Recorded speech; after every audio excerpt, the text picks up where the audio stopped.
Welcome to Rainy Nights with Friends. I am your host, Rainy Ryder. Tonight we have with us G-Ma and the Bad Yankee. So, Hello. hello everyone. Tonight, Hello. yeah, say hello everybody. Hello, everybody.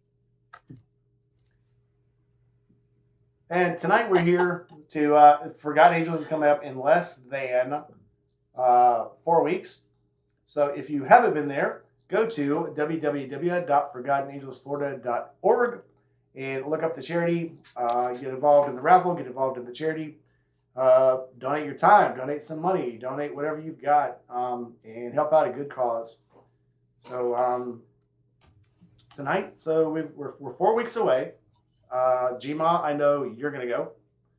I'm gonna go. Yep. Yankee, you gonna come? I am contemplating it right now. I am still job hunting at the moment, so if that ends up working out, then most likely I would not be able to make it. If it doesn't, though, and I can scrape a little bit of the cash reserves together, then I might be able to make it down. It is going to be a game time decision, though, because if I do, I'm coming on the bike, is the plan. But the end of October in this part of New England is dicey is an understatement. Some years it's perfectly fine. Last year it was 70 degrees. I actually could have rode down just fine. Wouldn't have been a problem. Other years there's 2 feet of snow on the ground, and I can't go anywhere. Yeah, October. I've never had a problem coming back, or down or back. It's always March. I go down and Yeah, it's slightly chilly, and I come back and there's ice. I actually had to stop one time in Atlanta, which I hate Atlanta. But when I got into Atlanta, it was 30 degrees and there was ice on the ground, and the bike started losing traction. My big ass tank that's supposed to never slip in anything. That should have been a key that the very next month I was going to drop the bike. But either way, um, so yeah, it's March is crazy. I hate yeah. that. March is definitely the worst of the two months for that kind of thing. March is just usually like no, it just can't be done because typically that's when we get like our last big snowstorm of the year is either like a couple of days before that or a couple of days after that. So either going down or coming back, I'd be dealing with something bad. Plus, like I keep saying too, like even if it's not, the snow level, the cold level isn't too bad, there's typically still a ton of salt on the roads up here. I mean, the time I brought the bike down in the truck, I was having issues with it just from that, just from the spray reaching the bike in the truck bed. That's how much freaking salt is on all the roads. So, and it just does terrible things. Yeah, GMA don't have to worry about that. I think it rains enough up there where the snow actually never stays. Is that right? Oh, it stays sometimes. I've done a couple of toy runs in the snow. Yeah, I think it snows here about once 1 week in the winter, and then it's gone. And so I'm good with that. Mississippi is okay. All right, tonight in the chat we have Serenity Kitty, Chasing Ghosts, New Kitty Mommy, Sick Bastard. Who else in here? Journey of Jerry, My Brother from Another Mother, or my Mister. Ah. And then of course Dan Pillion style, My Pillion. So welcome into the chat, everybody. If you have any desire to give tonight, do not give to the channel if you want it to go to Indy Ridge. You need to go to www.forgottenangelsflorida.org and buy a lottery ticket, or buy a raffle ticket. Just donate some money, whatever you want to do. And if you want to commemorate me in it, you can always put in the code Rainy Got Wet Again. That way they'll know you saw it on my channel, which is also good at get them all in here. IndyRidgeUSA.com for 10% off. I was wrong in the last chat. It's for 10% off of your purchase. If you go to IndyRidgeUSA.com and put in the code, everybody realize I got a new toy? Rainy Got Wet Again. That will give you 10% off. Bleak is waiting to come in. Let's get him in here. All right. Bleak, it says that your camera is already in use on another app, and it won't let you into Riverside. So check your links there and see if you've got another camera open somewhere. Other than that, welcome everybody. Let's see what's going on in the chat. Chasing Ghost just got parked and is doing her own paperwork. That means, so if she's parked, that means that Buck will probably be in very shortly. They kind of come in pairs. I don't know what this truck. I don't know. No insinuations there. I'm just saying. Jason Ghost pops in. Buck Brown pops in right after it. I ain't saying nothing. I'm just saying. Did I tell you I got to see Captain Judy the other day? Yes, you did. How was that? Yeah, it was a lot of fun. I took the bike and I didn't realize that she was on the smallest truck stop on the face of the earth. So we were kind of just stationary, and I got a grand tour of her truck. So it was pretty cool. First time I met Captain Judy, she was drunk off of her, you know what, since we're the first 5 minutes of the video, and she was handing out beer koozies, can koozies. No. And she must have gave me like 10. No. What? Is that the granddaughter? Yeah, Get her I'm in. trying to talk her into coming in. Oh yeah, get her in. I don't want to. Come on. Tell her I'll give her a sticker if she comes in. She is the cutest little thing. I'm sorry she didn't want to come in. Tell her I'll send her a sticker if she gets on camera. Hey, he said he'll send you a sticker if you get on camera, Cupcake. I have a sticker anyway. She's gonna steal your sticker. Somebody else stole Yeah. your sticker I gave you. Yeah, my grandson. You can have as many Yep. as you want. It's fine. Oh, Julie thanks. Smith just stepped in. Julie just Hi, got. Julie. See, I told you these truckers. As soon as one parks, they all park. It must be like maybe it's just a daylight thing. I don't know. So Does anyway, she drive a truck? I didn't know that. apparently she does. So Julie Smith, welcome Wow. Nice. in. And refresh my memory. I think she just got her bike running, and she's a full-fledged biker now. Julie can tell me in the chat, but I think she did. So anyway, as we wait for more people come in, Wild Will Rider, welcome into the chat. So as we're waiting for more people to jump in, we're going to talk about what we're doing to get prepared for this Forgotten Angels. We do this every year. We talk about things we learned from our last outings and what we learned different this time. And I think my thing is every time I pack for the camp out, I take less stuff. And I learn what I do need and don't need.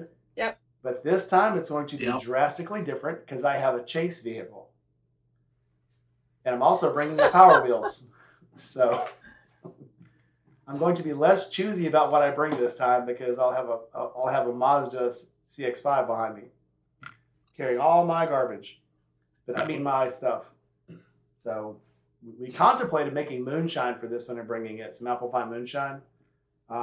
Again, we got 4 weeks to figure this out, so that's 4 weeks for it to ferment. So we may do this. Maybe we'll do it this weekend. I don't know. We'll see. I like apple pie moonshine. That's what I make. We make apple pie and strawberry. The strawberry is so good. Mm. But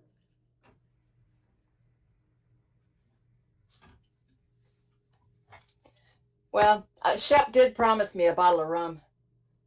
oh, rum's cheap. You need something special. Oh, Captain Morgan, 100 proof. No, I'm picky. I am curious about this. I don't know. This mushroom moonshine. I probably would never drink something like that. One, it's Canadian. Two, it's just I'm not sure. I don't think she'll be able to get it across the border, will she? It's probably illegal here. It doesn't Canadians. Yeah. Yeah. Besides, if you want mushrooms, ask Josh. He's got the hookup. Apparently, allegedly. Not my thing. Yeah, mushrooms. I don't know, man. It's there were enough. Growing up in Texas, there were enough people that had bad shroom hits. Growing up in the 80s. That's something I would just never do because I've seen it. GML, you were around in the shroom days. You know what I'm talking about. I was. I don't want to talk about it. People running down I-10 in Texas, butt naked. Every once in a while they look back like somebody's chasing them. Yeah. Yep. Foaming at the mouth, throwing up. I heard her. How does this quote go again? On the advice of counsel, I decline to answer the previous question on the grounds that it might incriminate me. I know it incriminate me. I ain't copying this shit. No, it wouldn't incriminate me, but I have seen enough people have very bad trips when I was younger because I had a lot of older siblings to know that stuff is bad juju. Jason Ghost says she makes blueberry kolaches with strudel crumble and she will trade some for moonshine. you're on, lady. Yum. Mm. Yeah, Will Ryder, he said, I thought that was LSD. LSD is I don't know, LSD compared to raw shrooms is like comparing champagne to PBR. Um, yeah, at least with LSD, you kind of know what you're getting. With shrooms, it's a 50-50 shot. Did it get enough sunlight? Was it wet? Allegedly, not speaking from experience. But yeah, there's too many variables when something grows in nature. It can be strong, it can be weak. Um, yeah, lab stuff apparently is a little more controlled. But either way, we're not here to talk about the 70s and 80s and Gma's younger, wilder days. We're here to talk about Forgotten Angels. So, Gma, what are you comparing? What are you doing differently this time compared to all the times you've done it before? What have you learned? Well, I've done it once before, at which point in time I loaded everything I thought I might want on the dyno, which wasn't a lot, and rode cross country. This time I'm going to hop in an airplane, and I'm just taking the carry-on. I'm going to bring my salad bowl helmet, my cardo, my cameras, and a credit card and a hairbrush. Bring your That's hairbrush. That's on the advice of my mechanic. I have definitely learned that on any motorcycle trip, as long as you have your motorcycle gear, even most of it, Yep. you can pick anything else up along the way if you need it. Yep. Yeah. I'm going to be bringing some sturdy shoes and, like I said, the stuff I need to get me through traffic safely. And other than that, I think I'll be good because I'm just going to be borrowing a bike anyway. So. Yep. I think I've learned that what you really, really need is underwear and socks. You can literally wear the same pants every day. Yep. And there's a Walmart down the road. And if you have two shirts, you can wring them out and wash them in the sink every day and have a fresh new one every day. So, yep. And I have been known to do that. Only thing I can't replace on the road is camera equipment. So. Yep. Yeah. Yeah, I'm on the way How home. about you, Mad Yankee?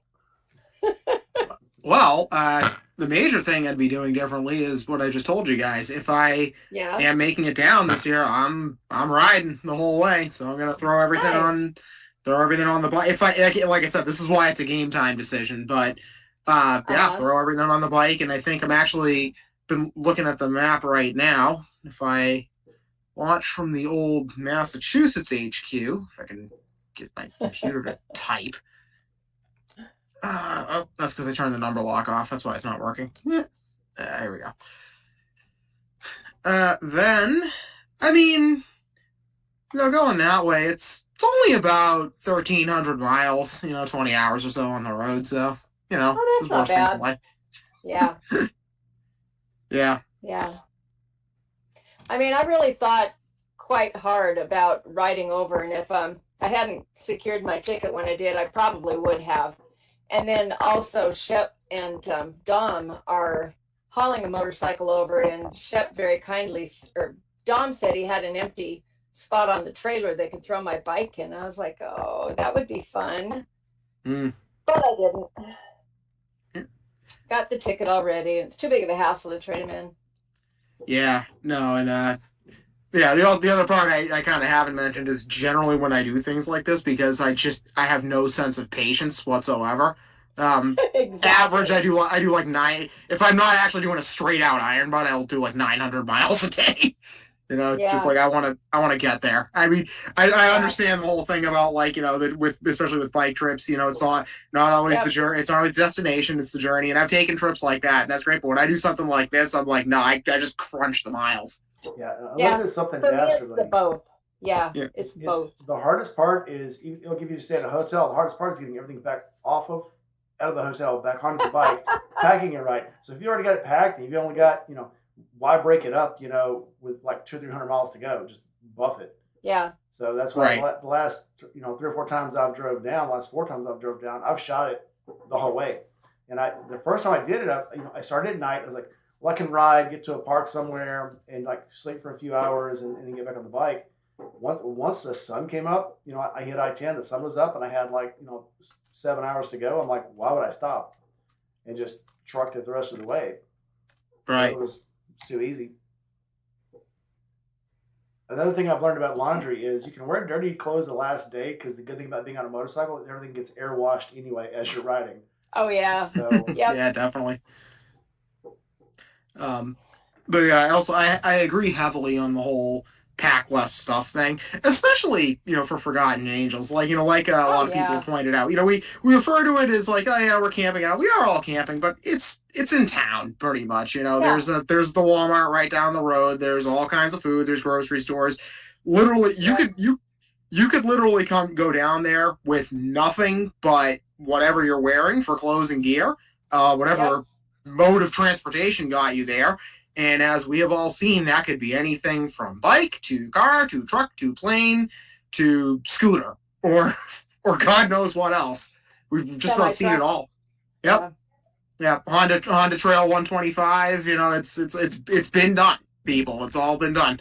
And then if whatever you didn't bring with you that you decide you need, you can get it right down at the Walmart there, all the way. Yep. There's people who go there, they don't even have tents. They just buy the tent at the Walmart and they donate it at the end of the thing. That's totally a thing people do. Welcome in, What's going on, Hey, guys? Steve.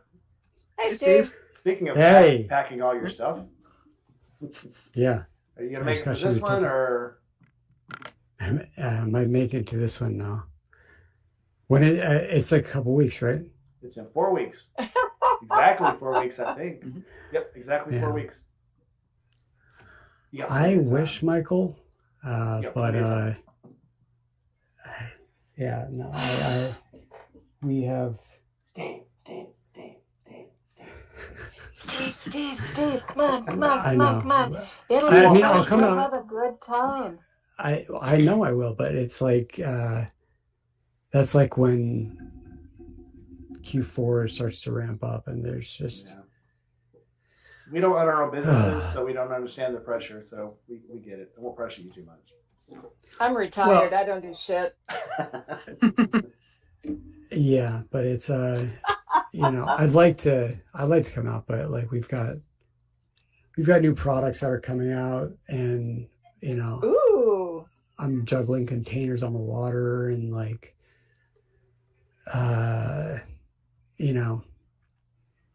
so many things that you wouldn't think are even part of owning like a motorcycle business or like a motorcycle apparel business that like you need to think about. Diana says you just don't want to be here.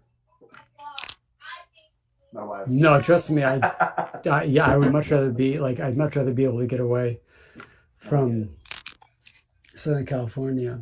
It's just what's the weekend in October? It's the weekend before Halloween. So it's what, the 26th, 27th, 28th? I believe? Yep, this year. Yeah.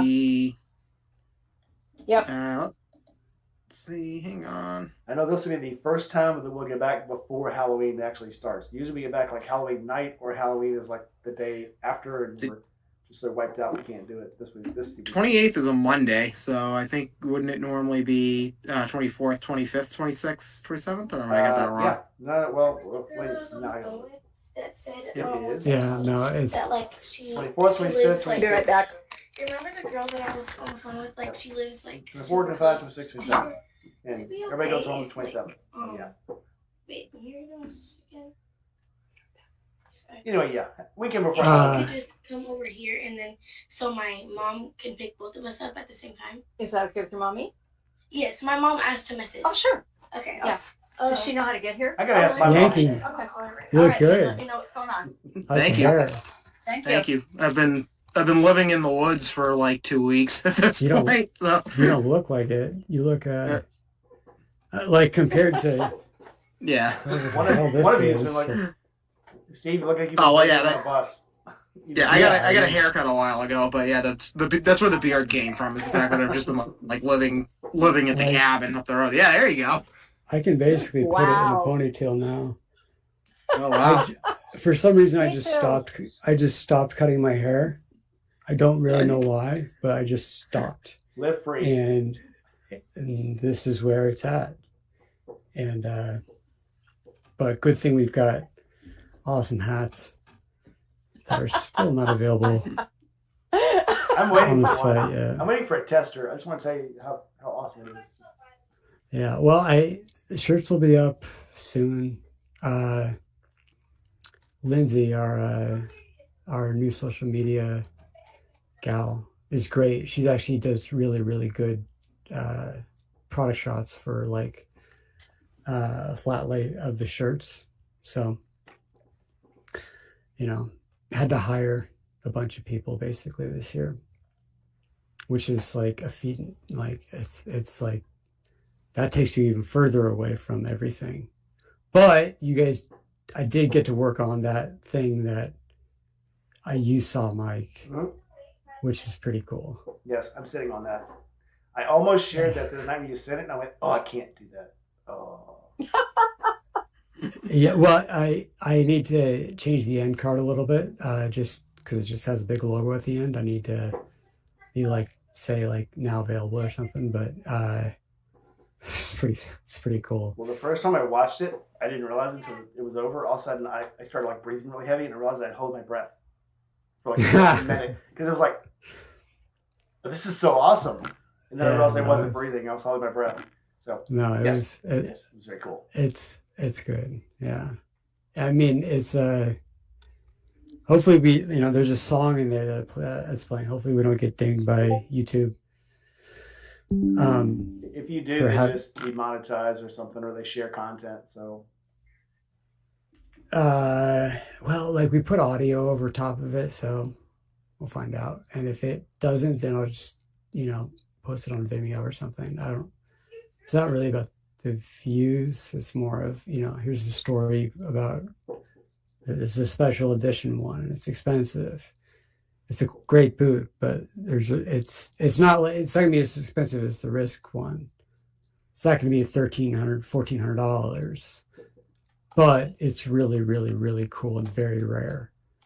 Um, so it'll be more than the traditional price. I was actually Especially 'cause I have to- answering fan mail. Did you tell Yankee what it was? I was answering fan mail. I missed. I haven't, Fan but mail. is there like a private chat that I could send the promo to? Yes, send it to my Discord.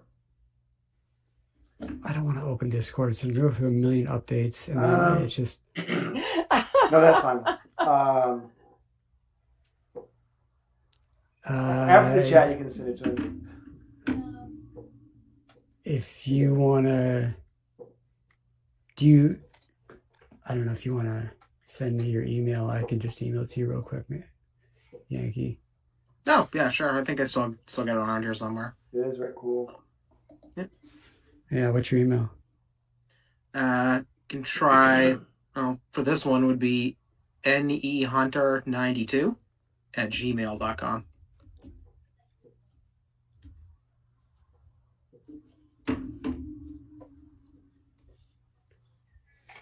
All right. Be right I mean, back. I think I should have some of your stuff. This is basically the final cut. But I have to work some of the stuff out. Yeah. But I'm curious to know what you think because you're you're smarter than the average bear, and I feel like you'll appreciate some of this. That is very complimentary of you. I'm not sure how accurate it is. Cool. While we're all hanging out, next night, make sure we all go to guidingflorida.org and donate some money. And use the code Randy Got Wet Again at, I love this, AndyRidgeUSA.com and get 10% off your purchases. Because why? Yeah, I just be tossing out 10%ers. Yeah, I noticed somebody had one the other day.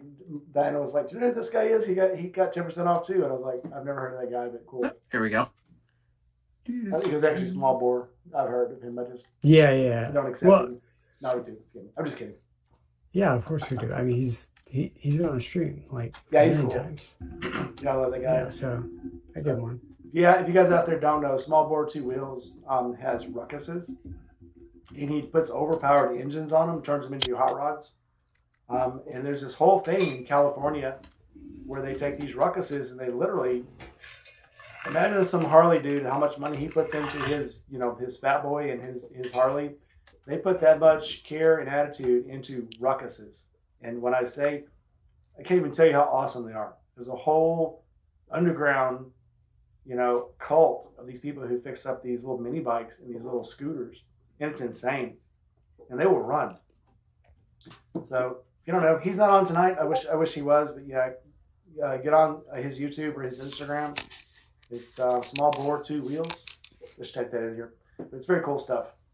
But anyway, yeah. First time I interviewed him, I kind of was giving him crap about the bikes, and he kept showing me stuff, his bikes and stuff, and sending me the pictures. It was very cool. Very cool stuff. You know, for California. You know. Band-Aid Bikers in. I was trying to get him in. I guess and they call me Graceful. They come in a pair, if you don't know. Welcome, guys. Welcome to the chat. Buck Brown did show up. I knew he would. Hey, Welcome in, Buck Brown. Yay. What's going on? All the truckers That's what parking all at the same tribesmen time. doing. Yeah. So, did you get your ticket itinerary? I have not looked at it yet. I was trying to get ready for the stream. Yeah, I'm sure I did. you did. I'll check real I quick. sent it to you. So, he's flying out in November. I'm keeping the secret. I'm not talking about it yet because I don't know how big of a secret it is.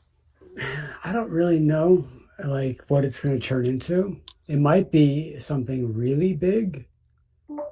I don't know. So there's 2 of these events. All right, let's. That's Buck. He's so. Go ahead. At least he's not eating Reese's peanut butter cups tonight. Not yet.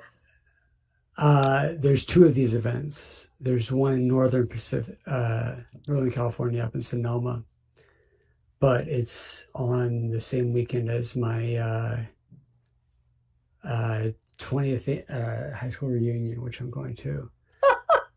I know. I knew Gino was gonna laugh. I didn't go to high school, so I'm proud of you, buddy. Oh, hey, there you go. So I couldn't make it, but Quinn Rediker's going to be there, and he's going to be like, "All right, here's the deal. We have I could be Alpine in Stars." Sonoma in like 10 hours. You could, yeah. I mean, like, Yeah. I'm gonna like this is for all the motorcycle instructors in California. Oh, So if you want to pass your motorcycle safety test without going to the DMV, you need to take a course. And the course is by Lee Parks.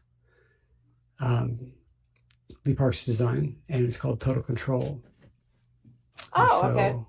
We're going to be Total a vendor. control. Yeah, Total Control System. We're going to be a Thank vendor you. partner. Nice. Yeah, so it's like me and Alpine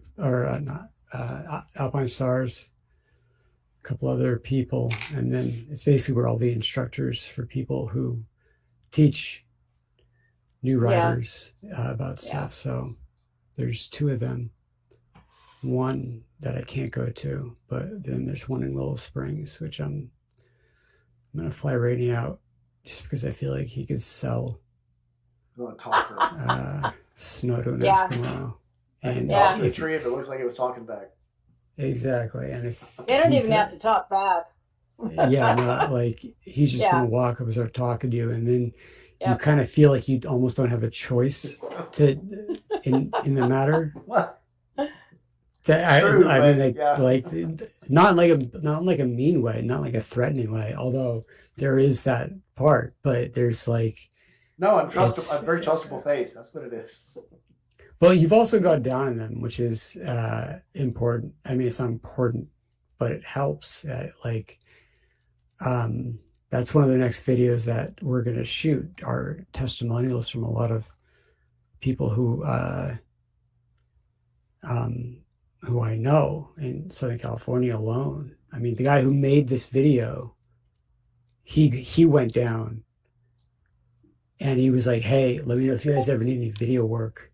I'm like, "Actually, I do. I have this promo coming out, this special edition. So, well, let's chat." But it turned out pretty well, I think. and ultimately it's going to be a cool project. I'll be happy when it's done. But So it won't be as stressful as the risk one? risk boot, video, hopefully. No, because the video's done. And I didn't think, because it's a hard, and once you watch it, Yankee, like it's a hard, there's intertwining stories that have to be solved in like 2 minutes, and it's a hard thing. It's really hard to do. I was trying to storyboard it out, and he did it essentially, and it looks really good. I was very pleasantly surprised. I took a quick look at it when it just popped into my email now, actually. I took a quick glance at it, but then when I kind of saw what was going on, I thought, no, okay, I'm going to need to actually take my time with this one and watch it properly, because I can tell there's a lot going on in there. The biggest thing you need to know is what a degenerate Steve was, because he was drinking beer at like 2. No, that was my grandpa, and I walked over, and he gave me a sip, and I was I remember he was the one who gave my first sip of beer. But he worked at Lockheed for like 40 years. There you go. In Burbank, in the Skunk Works era. So he worked on these planes. Yeah. It's so there's like a lot of coincidences that happened to make this, and so we'll see if people like it. I don't know. I just think it's a cool project. No other motorcycle company in the world would ever do something like this, ever. No, it would be too much. Well, you'd have to get the approval of 8,000 different people before you could even make something like this, where I'm like, hey, I'm gonna. Well, you'll see. Well, yeah, I mean, the board at Indy Ridge is what, like you, the guy that sweeps the floor, and the guy that drives the forklift. That's like the entire board. Want to do this? Yeah, sure. Okay, let's do it. The board at Indy Ridge is a literal whiteboard. That's just on the corners. That's what I want to do. I'm like, anybody opposed? Yeah, we have a board meeting, and it's just, I just turn around and it's just my to-do list. All right, well, that's the board. Yeah, you say consult the board. You sort of just turn to the left. There's actually like a dartboard there with like yes and no written on it, and you just sort of fling something. That one didn't get approval. Yeah, all right, well, voted down. Yep. Motion denied. But it makes it a lot easier to get shit done. Yeah. Get stuff done. That's why I haven't been on live streams for a while. It's just a lot more stuff than you. Band-Aid Biker said he got his Crossfields. How do you like them? They suck. Band-Aid Biker, Tom, how you like the boots? Tell us in the chat. Obviously, he's gonna love them, mac and cheese. I mean, you can say whatever you want. Why? There's going to be a version 6 of them, and a version 7, and other versions. I think the Crossfields are pretty good. The new ones are pretty good, and pretty much all the version 5s. I think I haven't seen. This is what's coming. The Indy Ridges are like motorcycles. My favorite ones are the ones that I have on at the time. Pretty much the new perforated ones, absolutely. The Armstrongs are my absolute favorites, but I have to not wear those just so I don't wear them out too fast. So I cycle between those and the Crossfields and the Crows. Yeah, and Armstrong sold out way fast, which I didn't anticipate, so that's more on the way. And then I just decided that I never want to sell out of things in general. So, you have to take these risks like every single day. Risks. That's why the motto is the art of risk. You have to balance and right back. mitigate and do your risk management. And it's basically okay. Hi. How uh, are you? it's Is it even it's really level outside? Yeah, Let absolutely. me Stay in the yard, though, mute please. Gmail real quick. You going out the back door? Okay, go ahead. it's you know, I mean, like when your POs, your purchase orders are $500,000, you know, $750,000, and you know, like to me, that's a lot of money. And if something's wrong with them, then you've got a lot of stock that is not usable. And so, Your hand shakes when you sign that one. what's up? Does your hand shake when you sign that PO? No, but I have structured the terms in such a way that if there's anything wrong with them, or if I look at a pair and I say this is not a sellable, like this, like there's a little blemish, I'm not going to sell this as new. That gets deducted. And so that's one of the good things about having leverage with partners that you've established for a very long time, is that you end up being a very, very important part of their business. And so they don't want to mess it up. And they know that I will find out. Either I find out or a customer will tell me. And then I'm really, really upset. So, but part of the business, part of the You can game. always sell them on Poshmark. I'm just kidding. We do. Well, that's Yeah. the joke. So I was telling Steve, this guy wrote and didn't like complain, but he's talking about these boots that he had, and there was something wrong with them, and I can't remember, but they had scratches or something, and then he mentions that he's bought like 3 pair on Poshmark, and I'm like, I didn't even know what Poshmark was. I'm like, what? And Yeah. so yeah, he's Yeah, complaining what a about moron. bots he bought on a discount site, probably from Well, somebody else. So No. He bought it Yeah. from us. So it's like he bought it from the Indy Ridge, what I call the Indy Ridge Orphanage. And it's basically, I wouldn't call it a factory second, but it's like it has a blemish on the outside. Maybe something happened to the leather, and it's like, I don't like that, and I'd be pissed if I got that. Or someone got them, and you know, you can still, like, we allow you to ride with them or walk around with them or use them. It's not like that's the whole point, is that you're allowed to, hey, Bleak. That's the whole point, is that you're allowed to use them. So sometimes they get creases, and I can't resell it, a creased boot, new. So instead of,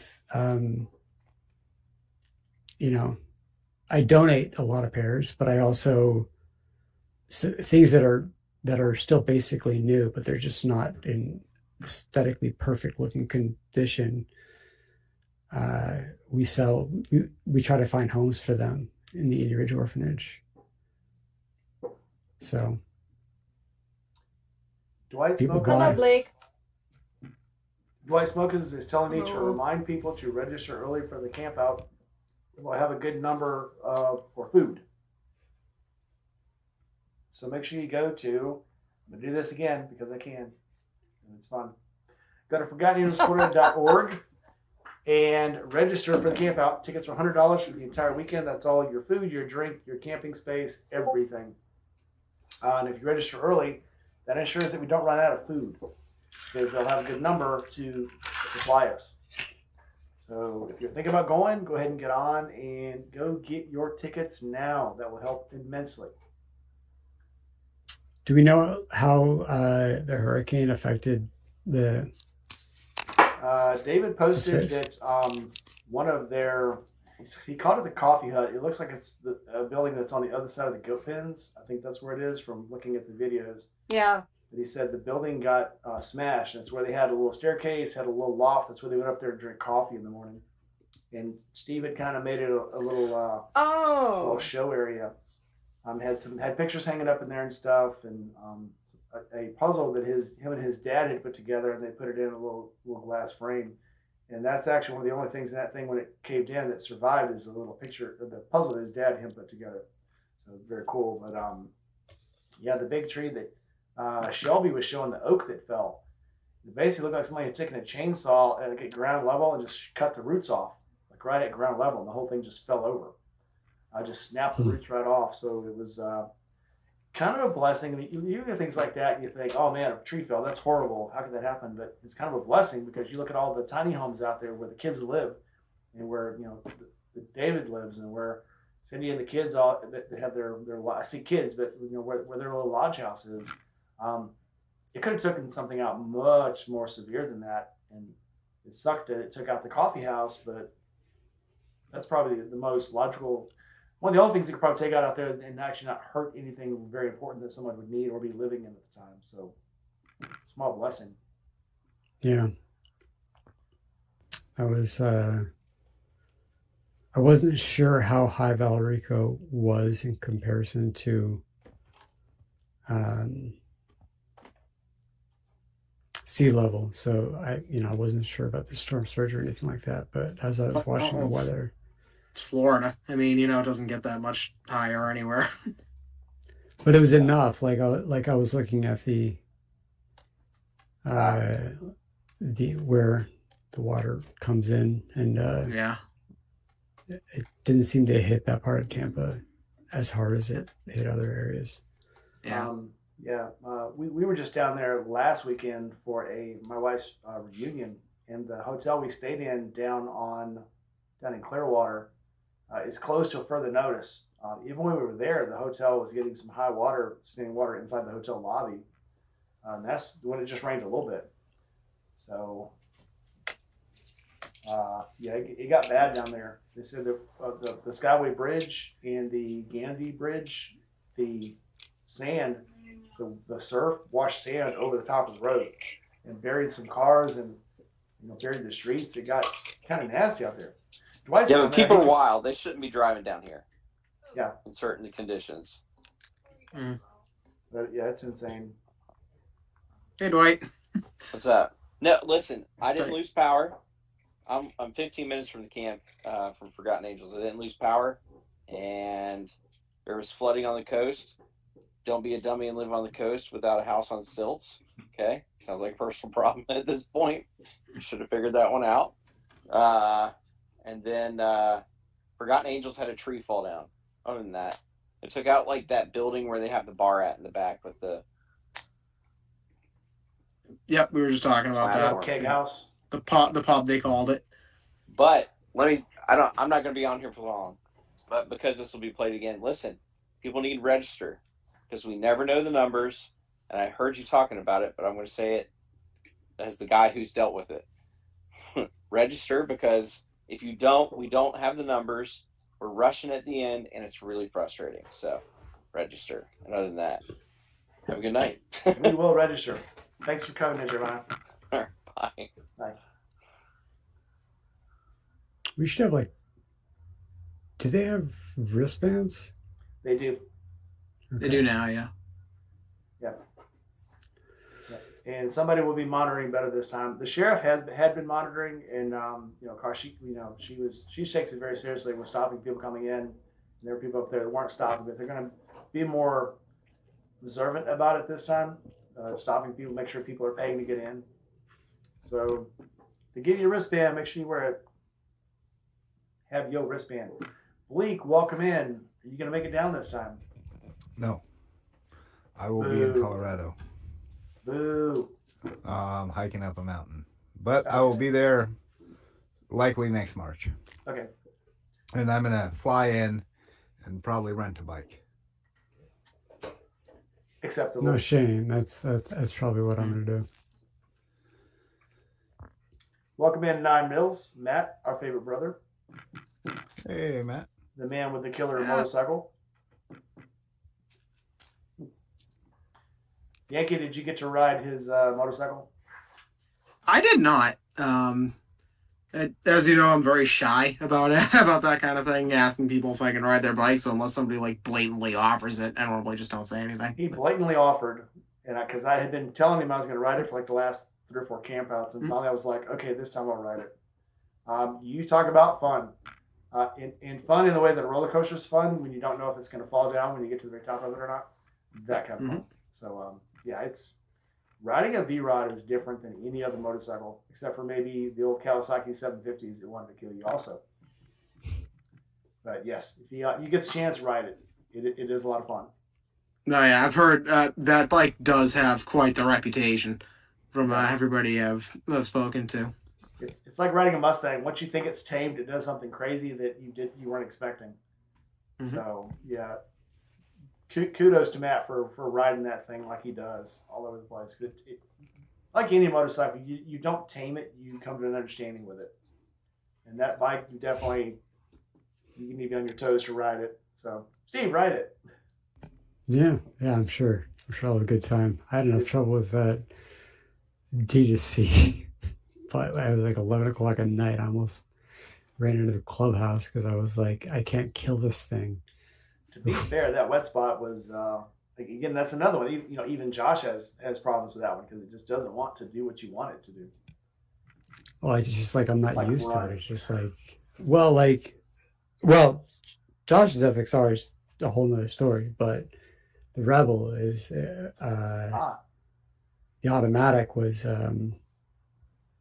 That was weird because it was just like, the communication that you have with your bike is just gone. Anybody that has the automatic, I recommend you ride it in sport mode all the time because it makes it most like riding a real motorcycle. Because it doesn't, when you've got an automatic in like cruise, it wants to coast, it wants to just depower. To keep it in sport, it decells and excels like a motorcycle would if you were shifting it. So it gives you more of a feedback feel. But yeah, in regular road mode or cruise mode.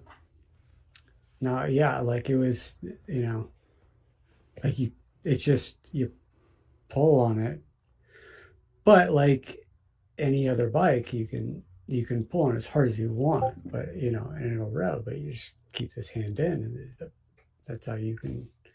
That's basically how you control power of the rear wheel. And I was just like, so that one was and I just hopped off a plane at like 12 o'clock. So I'm glad I didn't die. Josh's FXR was actually a lot more fun when it ran and when it started, and when I didn't have to ride home with a flashlight in my mouth, because I got the bike to start, but the running lights. I guess the battery was just gone, so it's just enough to start, but not enough to have headlights. So Keaton gave me a flashlight that I had to put in my mouth and try to look inside the Florida. It was new flashlight. But it was like the Florida like 2 a.m. fog. As like you can't really see more than like 10 feet in front of you. And I got this shitty flashlight on a motorcycle in a place I don't really know. Try to find my way home. It was super foggy this time. It is. Yeah. I have never been down there when it was that foggy like that. It was crazy. It was wet. It stayed wet the whole time. Yeah, and the same thing with the night before. I was driving Josh's golf cart. Again, no headlights. So... And I didn't know his property very well. So if you don't know where to go in and out, you can miss it, especially if it's 5 a.m., which was the case. Because when you go to Josh's, that's sometimes you're up till 5 a.m. And it's dark. No flashlight this time. There was no Keaton to the rescue. So I'm holding out my phone, the flashlight on my phone, driving this golf cart like in circles around, I guess what's going to be the Adderley house. Like trying to find anything that resembles concrete, and that one sucked too. I'll have you. Yeah, it's not like if you go the wrong direction the long enough way, you'll go tumbling into a gator pond or anything. Well, I mean, but like I'm circling like overgrowth in like corners, and you're like, oh wait, no, it's a fence, and you can't see. It's an iPhone flashlight, and so it's like. It literally took me like 20 minutes to even find the road to get out onto the street. I'll And give you then a I headlight come- right next time. Next time you'll have a headlight. I always have a headlight at the campouts. Live and learn. I'll get you Don't one. don't get shit from Josh. That was something I had as well and found very helpful, was just having a headlamp. Yeah. Probably would have been a good idea. Blake, speaking of live and learn, how are you going to pack it differently for your next camp out? Bigger tent. This last camp out, I had went small. I didn't know what to expect. I didn't really know what I could load my bike up with. There was a bunch of variables. So I went small, and I really regret that. I should have got a normal person's tent, not what was called a coffin tent, and I would have been much happier, I think, in the long run. So you live and you learn. I can pack a little bit more than I thought. I can definitely use the room of a much larger tent. I was really impressed with your tent. I thought that was cool how it had kind of an area to step in before you went in the tent. Oh yeah, garage change area, whatever, lounge. You guys Yeah. want to call it, but yeah, it was very, very awesome. I love that thing. So that would be one big one. Everything else I had brought worked out really well. I had a little camp stove. I've actually been looking high and low for, because I plan on taking it to Colorado with me. I thought it'd be nice to have a cup of coffee up on a mountain. But that camp stove was great. When everybody was struggling to have coffee one morning, I made my own, and it was nice. I had a whole big pot of coffee that was great. I want to look up one of those solar flash bottles. I'm sure they're going to be expensive, but you don't have to have propane or a fuel or anything. Basically, it looks like a Coleman thermos. It opens up wings on the side, and the whole wings are all reflective, and it reflects light back into the glass thermos. Oh, I do like that. It sounds simple, and simple usually doesn't break or Simple, go yeah. wrong. Except for this glass, but it does seem much more simpler. You don't have to worry about fuel. And I had a camp stove. I had the little propane or the MAP gas, I guess, little tank with the thing on top, and it would either burn everything or it wouldn't get hot enough fast enough.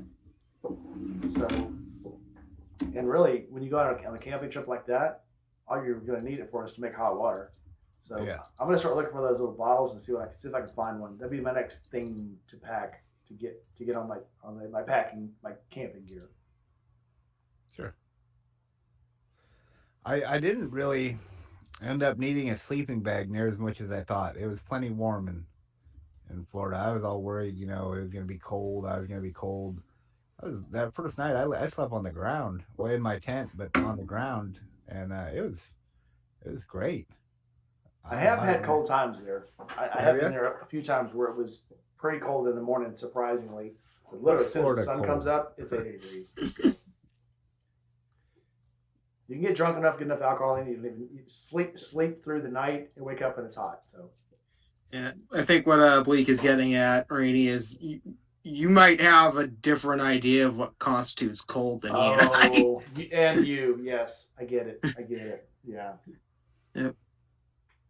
I'm a southern boy. I've never been cold down there. I always thought, I remember the second time I went down there, it was down in the 50s at night, and I'm just leaning back in my tent because up here we call that sleeping weather. I'm like, this is great, this is perfect. Oh, glorious.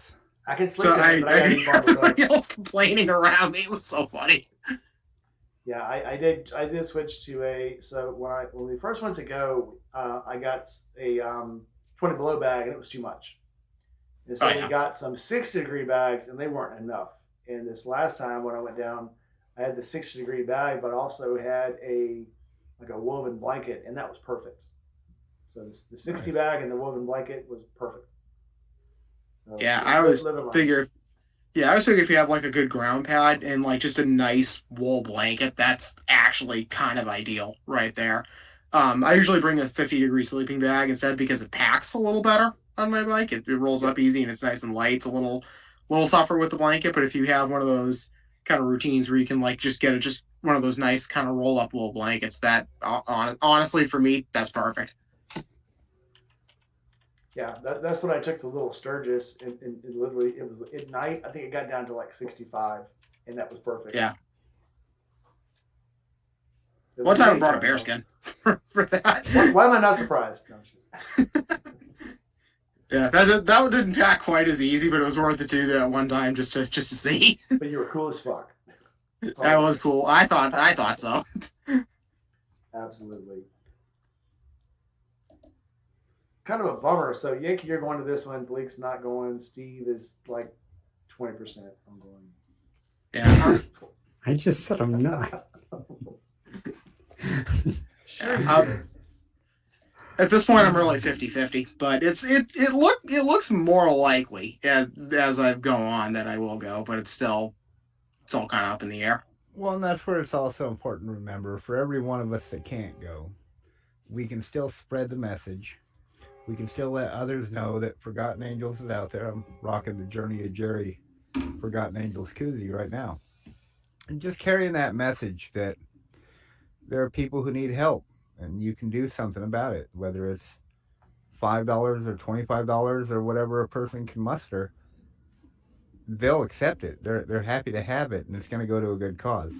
And so I know next year I'll get to go again, but I'm not terribly heartbroken because I'm doing the other side of the contribution as well, and then when I do get to go, makes the reward that much sweeter because I feel vested. I feel like somewhere running around that property is someone who just maybe I helped out in a little way, and that's exciting. That's the good stuff. So when you hear some of these stories, like you say, give $5. $5 doesn't seem like much, but you hear David tell these stories about these kids that show up with no underwear, no socks. Some kid calls him and says, I want to come there, but I don't have any gas. I just need to put, 2 or 3 gallons of gas in my car to get there. That's $5. So yes, your $5 will go a long way to get somebody help out there. To build on that, things don't always come in as like $5,000 donations. A lot of charities are built off the very small donations, and it's a pool that keeps adding up. And so when they buy a kid a pack of socks, I bet that pack of socks costs more than $5. Yeah, the money's going out, and so it's got to be replenished somehow. And it's those little donations that really add up and make a big difference. Absolutely. Mm-hmm. Wild Will Rider says, so I have a sleeping bag, 2 throw blankets, along with an inflatable mattress I was going to bring. Is that too much? I live in Grand Rapids, Michigan. So I would say a sleeping bag and 1 throw blanket would probably be all you would need for the October camp out. Unless you're from Maine or Iowa, and you wouldn't need that. I mean, you just apparently you just need a blanket. I mean, for me, yes, that would a sleeping bag and a blanket would be perfect. I mean, if I was required to camp out with all you guys, then I would actually do the air mattress, which is what I think he was asking about as well. Yep. So if it was me, I'd bring an air mattress, just because they're small and they're easy, and it's a mattress. Exactly. I think so. And I don't care. I had an air mattress, and I think the blanket actually works better for a ground mat, because the air mattress you deflate it in parts, and it's always the parts you don't need deflated, like where your shoulders are, where your butt bone is, and then you're actually touching the ground. With a blanket, you've got a consistent layer. So I think the blanket, for me anyway, the blanket actually works better as a ground layer. Yeah. Because I have one of those. I had a bearskin. I use that, but I don't. Well, the bearskin was the blanket. Was actually how that worked that particular time. But I have one of those. It's like an inflatable kind of roll-up ground pad. Like I think I got it at probably the Cabela's in Scarborough, Maine. And it's literally like a one. It packs down like about this big, but then when you inflate it out, it's good. I don't know, 6-7 feet long. I'm short, so it works. Yeah, but it only gets like that thick though, right? In parts of it, yeah. It's one of the ones where it's kind of got that I don't know what you call that design, but it's like a series of pockets, bubbles, I guess. But yeah, I'm also just going to be straight up honest with everybody right now, especially at FA. By the time I usually climb into my tent to fall asleep, I am nowhere close to sober. So it does not take much. What do you mean?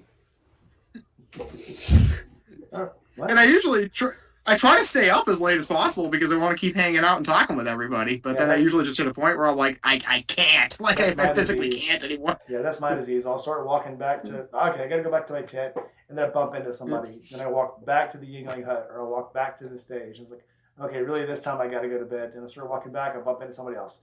Walk back to the stage. And it just, the companionship at Forgotten Angels is too good. This is something you can only experience this twice a year. And I promise you'll remember all of it, unless you're really too drunk. But I mean, you're making memories every waking moment you're there. It just doesn't stop. So. I got brought, me and a group that was standing there, a shot of, I think, Fireball by Her Two Wheels.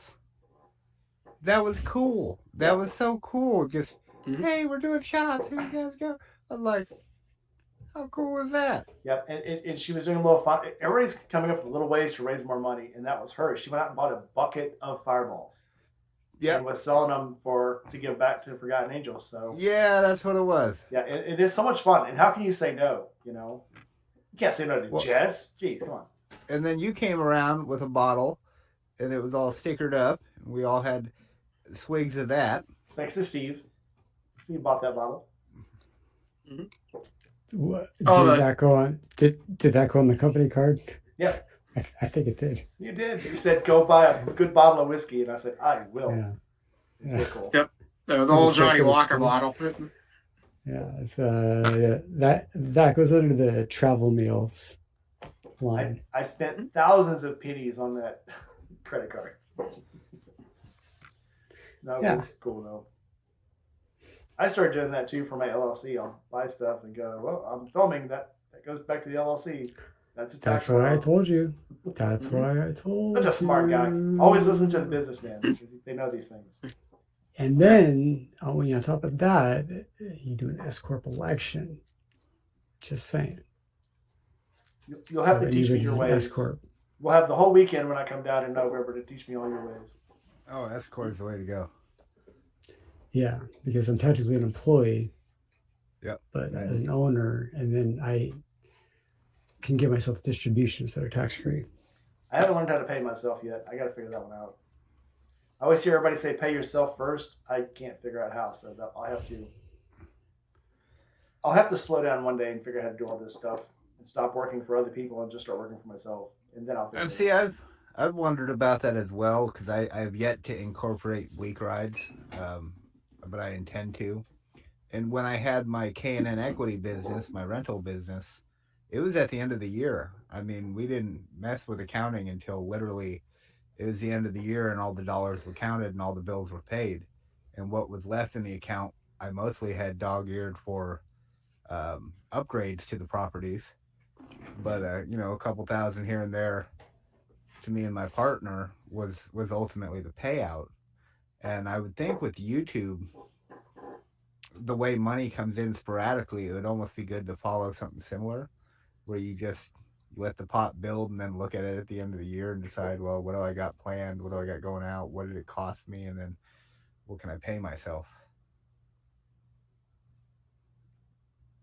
Well, I mean, like, the whole idea is to pay for all this kind of stuff in pre-tax dollars. So if something is even remotely tied to their business, which mine was, like, it's like providing, well, aside from the other stuff that I brought to Forgotten Angels or sent to Forgotten Angels, that kind of stuff is like, that's promotional.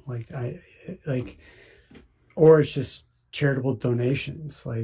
There's all sorts of things. Yeah, that's what I put my stickers and my T-shirts under, is promotional items. Yeah. So it's like you pay for it in pre-tax, and then it brings down your overall total revenue and your taxable revenue, and then at the end of the day, you only get taxed on the stuff that you have left over, which ideally should be almost zero because you've done things properly.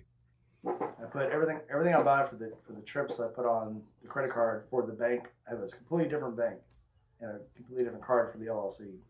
And so I spend everything I can for that, and then I obviously go way over. So everything just basically just is, like you say, is a tax deduction. And the way I have it now is a non-entity, so I can take it out of my personal taxes. So I have to figure out the S corp thing though. I don't know if I have to do something separate to do that or. S corp is a little more complicated. You're now an employee of the business. You're now a corporation, so. If I recall, wasn't there like a minimum employee threshold you had to meet, and no? I remember reading about it for Iowa, and some of that stuff was like you had to have 25 positions, even if you filled some of the same ones yourself. I don't know. Maybe I just know California rules, but that seems odd that you need to have 25 employees before you could. Because I'm the only employee in the whole company, so everything that I say goes. And when I was asking her about like liquor sales and stuff, and she goes, "Well, that has to be approved by the owner of the company." I'm like, "Oh, that's me." So if I want to count liquor, I can, because I write my own rules. Yeah, and if you want to throw a party at work for your employee, or so. Oh my God! All my employees got shit drunk at their party. Oh. Like companies throw parties. Like that's not crazy. Companies do all kinds of things for employees. They cater lunch and they do that. It's all tax deductible. Yeah, anything you do. I mean, like she said, anything I do that's in line with the business. So when I went down to Florida last weekend, filmed, made videos. So our trip down there, the hotel, everything, can go on taxes. Pretty much. Steve, that's a great shirt. I recognize it as I'm wearing one as well. Oh, nice. Thank you. We just got the other 3 colors in. Black, like an actual black this time, not a Guatemalan black. Like a brick red, like a really nice brick red, and then a charcoal color. How about a Guatemalan green? Let's go with some green. Ooh, I like green. I don't like green, actually. What would Guatemalan green be? Camo? I guess we're just gonna have to fight. Well, I do have a camo hat. It's got the embroidery on it. That's got camo and then trucker in the back. I could actually see like a gray and black camo kind of going with the aesthetic that you go with. Or urban camo? Kind of, but like more. I don't know what to call it, but like I call it like gunmetal camo, like something along those lines. And like a shirt? Oh yeah, like a shirt or a hoodie or anything really. I'm just thinking because you're saying you don't like green, so I'm thinking like, okay, of the colors I know Steve likes to go with, what would kind of fit, what would kind of go with the aesthetic if you're going that direction. That's just what popped into my head. Well, I mean, the basic company colors are, black, kind of a black, and then white, and then our specific red. And that's kind of the motif. But you start adding in, because these purchase orders to get T-shirts made, I mean, you got to buy 10,000 at a time. Oh yeah. And so it's like, and you can't have like a bunch of different colors in those 10,000. It's like no. It's you can have like 10,000 and like 5,000 can be black and maybe 2,500 can be brick red and the other 2,500 be charcoal. That's it. I suggested I thought it would look good. I didn't say a goddamn thing about whether it would be financially feasible. Simple colors are easier, yeah. Yeah, I mean, and like you think about the shirts we're all wearing. It's either a white or a black shirt. Right. So, I don't see any of us wearing. And that's the thing. It's like you got to think about the psychology behind all of this. It's like what are the first things you pull out of your drawer when you do your laundry? Is it simple stuff? Because mine doesn't have anything on it. Yankee, do you have anything on the front of your shirt? I'm actually wearing a Brass Star shirt right now. Okay. Bleaks. Oh well, he's wearing mine, so it's blank. Mike, of course, is alcohol related. So I wear a lot of blank in general since I have a job where I interact with people a lot. Although I have a sea of black shirts with all kinds of crazy graphics, I never wear them because it's more important that I come across as professional as opposed to a personality, especially when I'm coming in your home to do repairs. You don't need to know what kind of music I like. I'm just there to aid, assist, or make sure you're safe. True professional. I mean, to me, it's just like one less decision I have to make in the morning. It's like I just grab a shirt. Admittedly, I wear a lot of black shirts too because I feel like it hides the fat rolls pretty well. Camouflage. Almost makes you There look you go. fit. Yeah, I watch it and know that you can buy me a beer. Yeah, so I have a lot of motorcycle shirts, BMW, Harley, and a lot of rap star shirts. So I represent my life. I keep meaning to buy a Harley shirt. I feel like I can do that now. You can do that now. But I wear a lot of not just black. I get the blue ones, and I'll get the olive drab ones, and gray, and white. I'm trying to get. At one time, I had all black shirts. Every shirt I had was black, and I did try to get away from that. So as I get older, I buy clothes that match my hair. So plain. well, I don't know. It's just there are certain shirts that you wear that are like have big graphics on them, and that's fine. Like people like big graphics, but there's something about just a simple blank hoodie or a simple blank t-shirt I agree. that is I like. So, and what's nice is any of the factory seconds of like the white, because I like the whites actually the best. Daniel said he was wearing my Rainy Rider shirt at the gym today. Way to Oh, represent. yeah. Way to represent. Yeah. I still get excited when I see people with my shirt on. It's just cool. Like a giddy school boy. Yeah. Yeah. And, we're going to start doing screen printing now. That we're just sell the blanks. I'll put the blanks up for sale for cheap, actually, just to give people a taste. Just a taste It's a very comfortable shirt. of how it feels.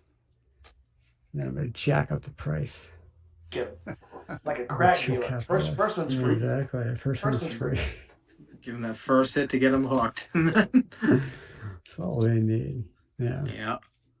So that'll be fun. So, another popular thing to do at Forgotten Angels is sticker swaps, and not everybody's into that or knows what that's all about. So I'll use this as a chance to shamelessly plug a wonderful sticker manufacturer, Graceful Darkness, LLC. Check her out on the web. And if you're looking for stickers to hand out, just so people can associate you, or remember you, or know your name, go check her out. She'll make you up something. It is a good way to get subscriptions too, because people will remember you. Even though they're drunk as hell, when you give them the sticker, they look at it later and go, "Oh yeah, let me subscribe to that guy." I got back to my tent, I think Saturday night, and I had a pocket full of just people I met throughout the entire week, or that Friday, Saturday's stack of them. I didn't even go through them till I got home and realized, like, oh man, all these people I got to meet, and I'm telling the wife about it, almost like I'm passing out trading cards or something. Like, oh, this person wrote this, and Did she say, "That's nice, dear"? any of them that she liked that I had doubles of, she took. Yeah, my wife does too. And not only that, but then you get to get cool stuff like these. Yeah. Yep. And this one. Oh yeah. Yeah. It is. Stickers are very cool. If you guys don't have stickers, it just makes it so cool to trade. Oh yeah, we just got our first batch of 5,000. Yep. And I will. Am I still going to get something to pass out at the camp out? Or are you going to pass them out when you get there? I'll send you a batch of 100. Okay, fine. Like I have a box of 5,000, but it's different. So the shirts have hang tags now, and those have stickers on them. Those are the ones with the circle. But this is just a square.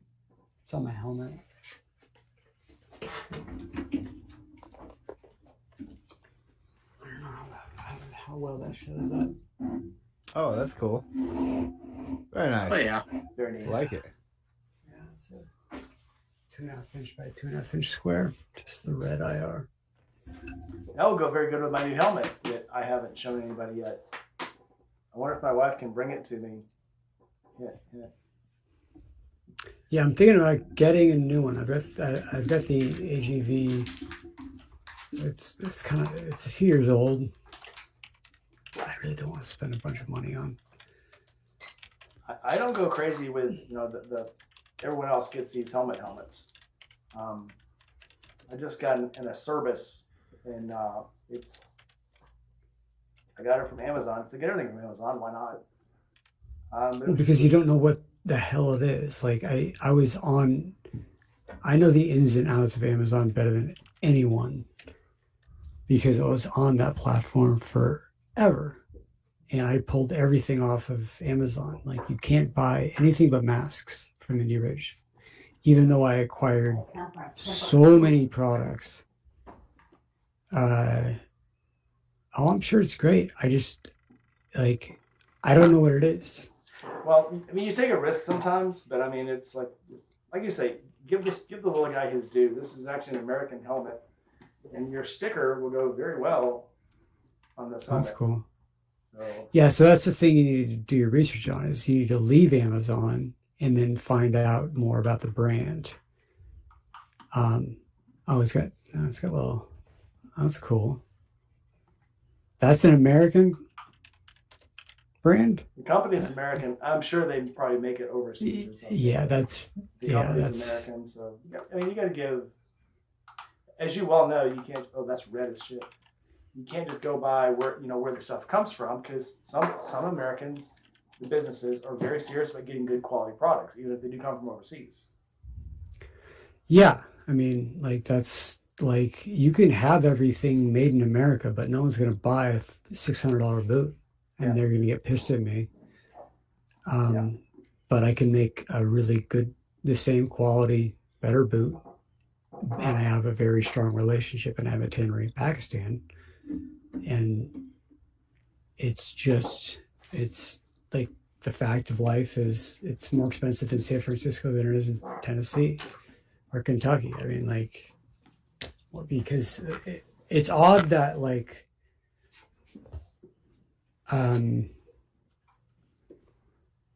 when people are upset about the Made in America thing, because it's actually turned into more of and I don't want to get political or anything, but it's turned into more of a marketing tool than anything to be able to claim that, because the FTC was relatively lax on what constitutes Made in America and how many touch points it had to be officially claimed in America.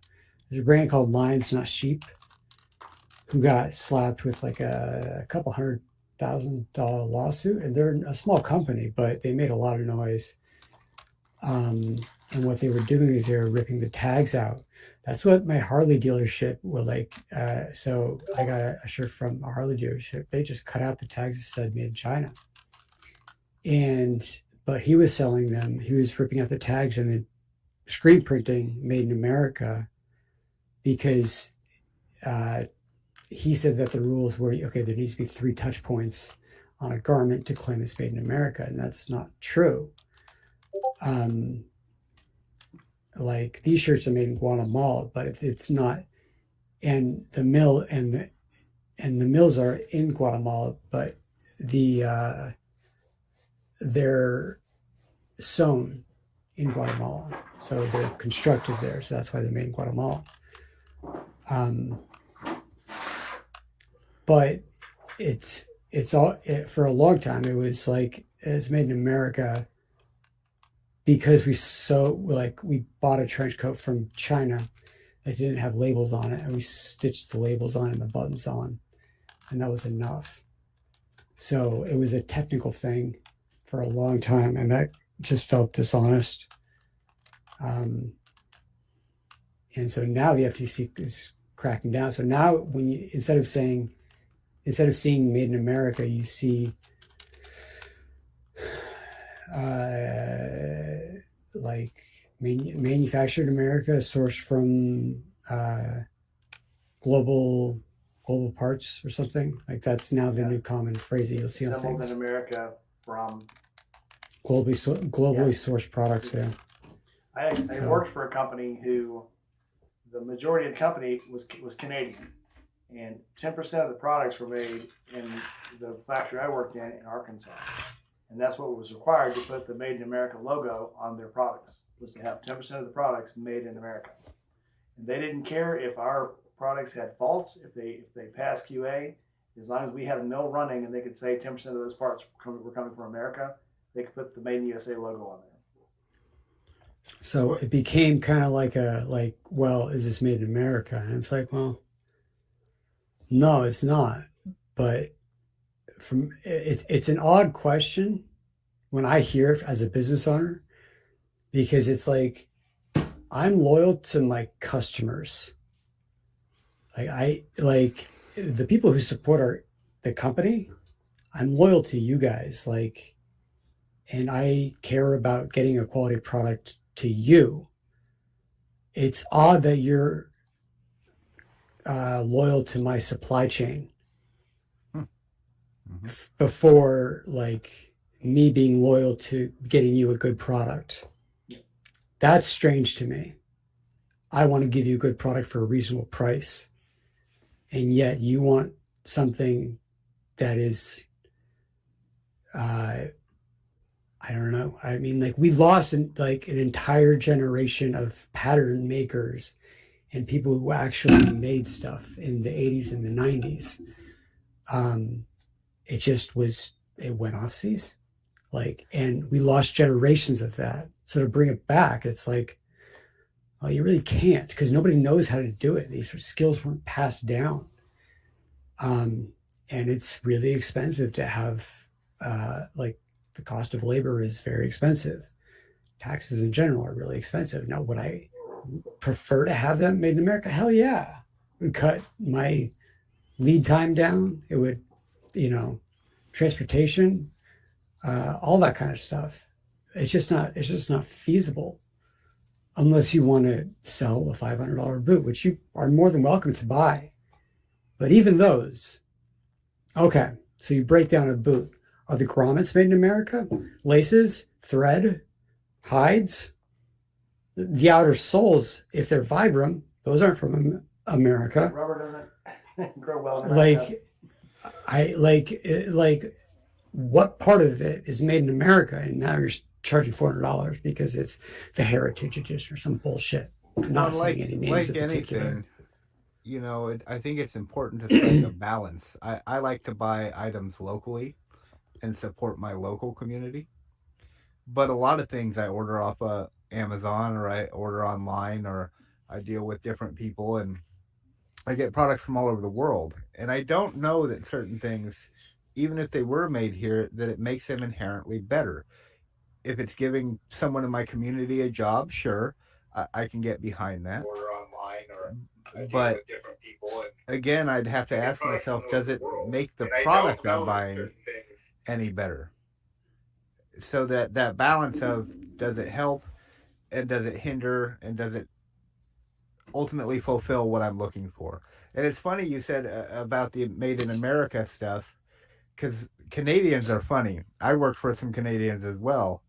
I welded bumpers for a company, I'll leave their name out, when I was fresh out of welding school.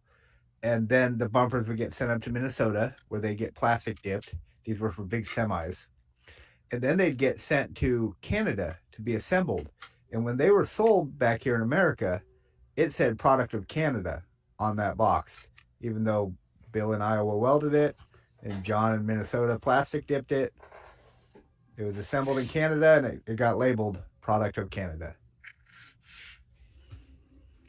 So it's a weird thing, and it's a good point you raise up, is that just because it says made in America, like, believe me when I tell you believe me when I tell you that there are certain countries that simply do things better because we outsourced in the 80s, 90s. We lost generations of people who had those basic skills, like pattern making is not a thing here anymore. So like to make these patterns and then to grade them for sizing, or the flannels that we're making, like pattern making isn't really done here anymore. Like people don't make patterns here. It's just because we don't do them here. We do them overseas, and the pattern makers might be overseas. But to create and make your own patterns, which we do, I do, for gloves especially, and there's like 52 pieces to like our gloves. It's a lot. It's just, I don't know. It's a like almost every motorcycle company that you know has gone through this northern part of Pakistan, where my tannery is. Almost everybody, and I can pull up reverse bills of lading. So those are all public information except for mine, because I had mine labeled trade secrets by Department of Homeland Security. So you've good luck trying to find my sources, because I developed relationships over a long amount of time and trust and a mutual symbiotic relationship, and no one's going to just take that from underneath me. So there's like, it's like you need like a forensic person to even trace my stuff. But I could pull up, I mean, most companies don't do this, but all containers that come in have what's called a bill of lading. And that's all public information. So if you want to know where Harley's making their stuff, you just type in Harley into, I use what's called Import Yeti, YETY. You want to know where they're making their stuff? They'll show you all their factories. And it's like, okay. So now if you type in mine, you're not going to find shit. But it's just an odd thing. Sorry, I guess I was boring everybody. No, that's fine. No, I think No, you he weren't. has to work tomorrow. No, not at all.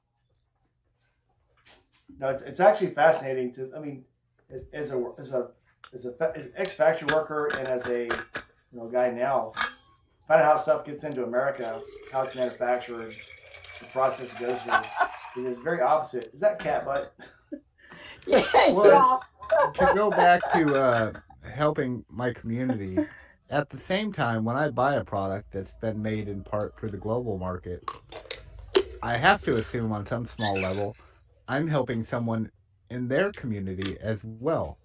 And I'm okay with that. I like the idea that I'm helping provide a job to someone who's probably in a much less fortunate, maybe, country than I am. That's good. That's a good thing. You're helping. And anyone who goes to work and can bring something home to, say, their family or for themselves, I'll always support that, no matter where you are in the world. But it's also like, I have employees. My employees have kids, mortgages, rent, and they get paid very well. Because I want loyal employees, and that's, you treat them right. Shockingly, they are loyal and they they do good work for you. But like, I always start like in the warehouse. If you start in the warehouse, like you started way above minimum wage. Like I was never that person. And then I even taught them how to negotiate a raise against me when that time came. Because, so to your point, like you're helping people overseas, but you're also helping kids, like my employees pay their rent, pay for their kids' diapers, like mortgages. It's all like the fact that it's if I put out a $600 boot, nobody would buy it. Right. Then that person wouldn't have that job that he's being paid a lot for, and yet we would have to go find a different job that he would not get paid nearly as much for. And now he's struggling. Right. So it's like, okay,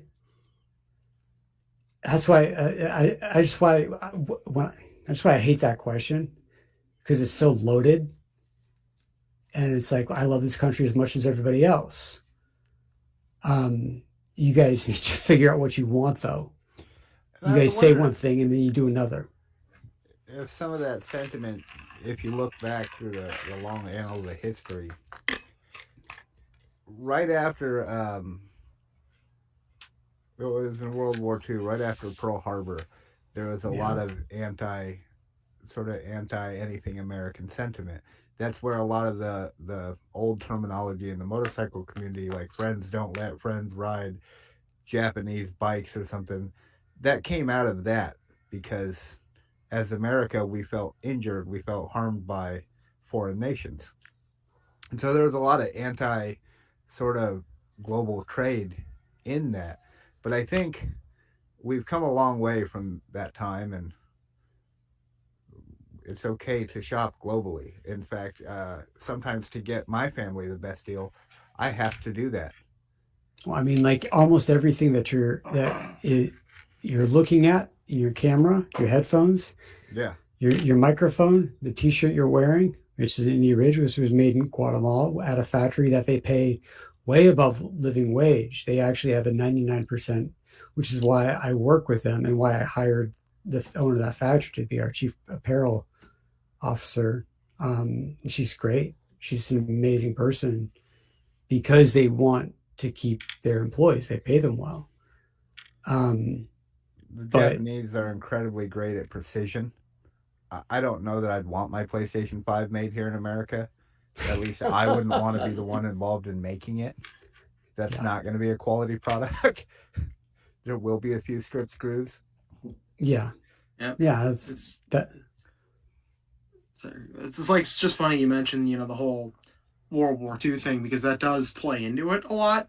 Especially, people think they'll like, oh, well, here's how things were, in the immediate, what essentially is the after-war period, 50s, 60s, and going to the 70s. And, people think, oh, things were, around in America, we were producing this, we were producing that, and this worked and that worked. And what everybody kind of just forgets or does not realize, that for a measurable portion of history after the world, we were doing a lot of things here. We had no competition left at that point, because think about the major countries that we compete with now in terms of manufacturing, places like China, Japan, India. These are places that were either in the midst of their own conflicts still, China, still fighting a massive civil war at that point, not independent and not developed to the point they are now. That would be India, or just Japan, or anywhere else. They were smoking scrap piles. They had been reduced to ash by the war, and so there was nothing. There wasn't a whole lot in the way of competition. We still had infrastructure while everybody else was crumbling to put things back together. Was trying to rebuild their nation, sometimes from literal nothing. Japan, Germany, a lot of Eastern Europe would have been like that at the time. Russia was, Russia might, in terms of manufacturing now, might be still whatever, but even that, like that, anything that would be the Soviet Union at the time, that had all just been battered into absolute nothingness. It just wasn't there, and it's there now. So. And I know what Steve's saying about the loss of sort of the tradesman aspect of it, or the loss of people who knew how to do that. I grew up in a time when there was tools made with solid aluminum clamshells or solid metal clamshells. Your drills, your power tools, your big circular saws, they were all made sturdy and meant to last 100 years.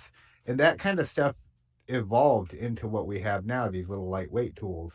I've often thought, after breaking one, because I'm a 200-pound gorilla, why don't they make this out of something stronger? And it's because it would be $600-800 for a single tool when you factor in all the machining, all the legwork that would go into making something like that. it would be so uncost effective, I wouldn't buy it. Right. And then I'd still end up buying the plastic clamshell one, breaking 20 of them before I ever reached the price of that one solid tool. Yeah. And so it's, you know, like there's not right or wrong answers, there's trade-offs. And like it's Very well said. well, I can't take credit. That was Thomas Sowell. But very nice man. Well spoken man. Yeah. And you just have to realize, like, okay, what am I willing to accept, and what is the kind of world that I actually am living in today? And a lot of people don't understand. And Holly, who, Mike, you know, although she's not on our Slack, but she came out from Colorado a couple days ago, and we went over flannels and this new material that is not going to have Kevlar. It's not going to have Aramid. It's not going to have any of that stuff. It's a new material that they weave into the fabric itself that passes abrasion at a really high level. Apparently, we're going to do our own testing here in America, but if it is what they say and they have a patent on it, it's a single layer, AAA rated, which is huge. I'll wreck for you. Let me try some. But Kevlar is like, like I see the overall dishonesty when I see other brands like marketing how it's Kevlar. And I'm like, oh, really? It's Kevlar. Is it 100% Kevlar? Because that price point doesn't match up. Is it 80-20 Kevlar poly blend? I mean, that's still pretty good. Still very expensive. 60-40, 40-60. How much Kevlar is there in there? Is it just a little bit? Is it 10% Kevlar? I don't know because you didn't spell it out. But I know what the blend is for Kevlars in general. 100% Kevlar is extremely expensive. 100% Aramid is the same thing as Kevlar. You just don't have the rights of the trade name. You purchase the right to say DuPont Kevlar.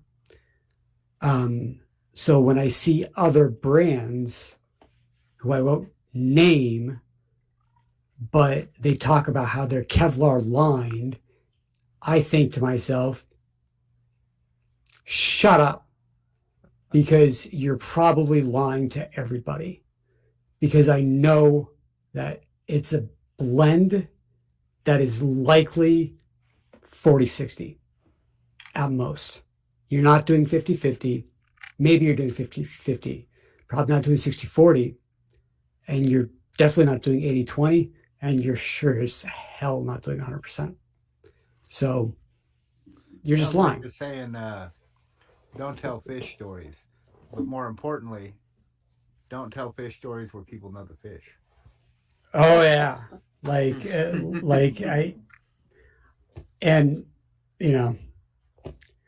I've made some videos where like I've ordered these things from some of these companies that are Instagram companies, essentially. You guys have probably run into them. Yeah.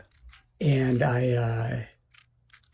I'll take like a scalpel and I'll just cut them open, and then I'll inspect them, and I'll just say, well, this is what's wrong with this. This is crap. This is fake. And then this is done incorrectly. And this is what they're lying about. And they've got Aramid or Kevlar, but it's only on the Force 1 areas, and it's very small. So it'll be on the elbow, shoulder, and a tiny portion of your back. So, and they're going to charge you $200-$300 for a piece of crap sweatshirt, and the actual outer layer, the outer shell, is just regular cheap cotton or polyester. Like, you're just putting out really bad product, and nobody really knows anything about it, but I do. And see, I'll do the same. I'm not afraid to cut something open to see what's inside. Well, I do that with all my stuff. Mm-hmm. Yeah. It was probably tough to cut that open because it's tough for me. It was, and I'm not a small fella, you know. I put some heft into that, and I had a very sharp razor knife, and it took me a bit to chew through that. That sole was a fighter. No, I have to use a hacksaw, and it's Yeah. still like I Well, hate I like didn't get through the heel. I didn't. I ended up ripping the boot apart at the end of like my video because I thought I had cut, and made a path through that boot or through the what is it, the shank, and it's up not by shank. the toe, I was able to get through it. But whatever the hard black plastic uh, in the rear, right under the heel, was, I did not make a dent in that. No, you're not going to. Like it's super. I Yeah. used to cut them up a lot because in the earlier days I was doing a lot of QC when they got here, and I was like, "Hey, this is a problem. Fix it." And so, I cut them up when I less often because I think we're at a pretty good place now, and they know do not fuck with the business. Did I see you released a black boot with that new sole design? Black Comanche. Is that what it is? A black Comanche. Yeah, it's a Comanche that's black. It's sold out very quickly, along with the Armstrong. That's But what it we're was, because I looked and it was only nines were available, and I was like, oh, yeah, well, Armstrong is not like me. yeah. There's like one size. Black Comanche. There's nothing. But good news is we're getting a lot of restock. Plus the special edition. I was lucky, I think, to get the Armstrongs. Yeah, 'Cause I yeah. They heard sold out about the Black fast. Comanches. I went to look and they were gone. It was Oh, like, and that's my favorite boot now. It's so Yeah. comfy. Comanche? The No, Armstrong. the Armstrong. Oh yeah. I love that boot, and so um, I've gotten a chance to really put it through some miles lately because my bike's kind of strange right now. I put 15 inches on the rear shocks, and so now I'm dragging my foot a lot, and that boot. How's the rubber? Oh, great! Oh, it's Yeah. great. And then even on like the controls and stuff, um, my controls are a little slicker and just no problem. I feel locked in, and a part of Yeah, that's that's good. that boot. That reminds me, I have Yeah. to send you the controls. I forgot. Yeah. We got back from Florida. I totally forgot. They're in a box in my garage. I put them in a box, and that's as far as I got. I'll Oh, send yeah. those when I get back. Yeah, but that was a big upgrade from V4 to V5 was the composition of the rubber. So I understand that on a deep level. Having been a skateboarder early in my life, I know the rubber of shoes and what's trash and what's not, and what turns to fuzz and what stays grippy. And more than that, having rode many different types of wheels and been through the evolution of the skateboard urethane, to where now what Andy Anderson and Powell Peralta have put out with this dragon wheel formula is incredible. It's like the pinnacle of skating because you get a slick wheel, it slides, it you can shift your weight and enjoy it, but it also stays locked in no matter what your line is. And they put years of research into making that formula. and how long has Peralta been doing this? Oh, what, 40 years now since the Lance Mountain days? Uh-huh. Yeah, back in the Zephyr days, Yeah, Z Boys. like The we're Dogtown stuff. we incorporated in 2017 as a company. So it's 2024. So this is kind of the level of like sometimes it's not bad to be a 9 to 5er because you don't have to think about this. You don't have to take it home and worry about the composition of rubber on a boot. You just clock out and just enjoy your weekend. But I'm glad to hear that those are holding up well. The Armstrongs will be back in stock in about 10 days. You don't realize how good the sole is on the Indy Ridge until you put something else on and start to The walk around in slides, it. yeah. Well, one day I was going to work and it was pouring rain, so I had a 11-inch shank boot. It was a Zelement, X Element, and since it was pouring, I was like, I'll wear the higher shank, where I put my Gore-Tex over it and my feet won't get wet. And I went to put my feet down at a stop sign, and I just kept sliding. And I almost dropped the bike because I'm so used to put my feet down and I've got grip. And I put them down and I didn't. Right. And that's when I was like, yep, you know what? No matter what, I'm wearing these Ridge. If my feet get wet, I'll change socks. I'll have the next pair of boots. Because one thing you can't skimp on is safety. And we talk about that all the time when we talk about safety gear. You wear what's comfortable, and sometimes you just have to do hazard control. I'll do this, even though this may happen, but I'm doing this to make myself more comfortable. And I'm more than willing to let my feet get a little wet if it means not dropping the bike. Yeah. On your foot. Yeah, or on my leg.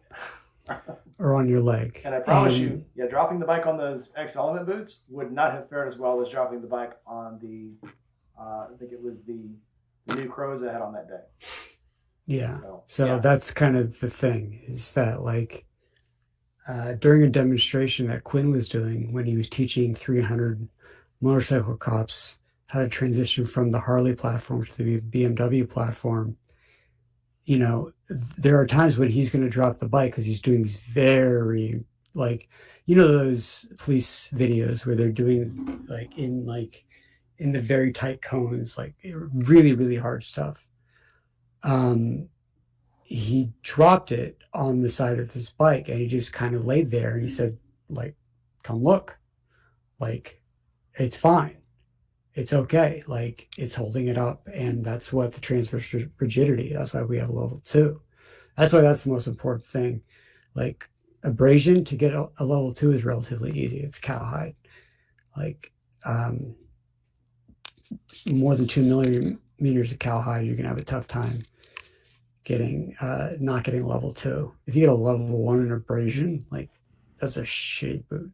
I'm sorry if I'm not allowed to cuss, but puncture resistance, transverse rigidity is the one that will keep your foot from being crushed. You're allowed one curse word every 5 minutes. There's just so many bones that it's like, I don't want to mess with my hands and I don't want to mess with my feet, because I've seen so many people who would have lost, and that's actually the next project that we're working on.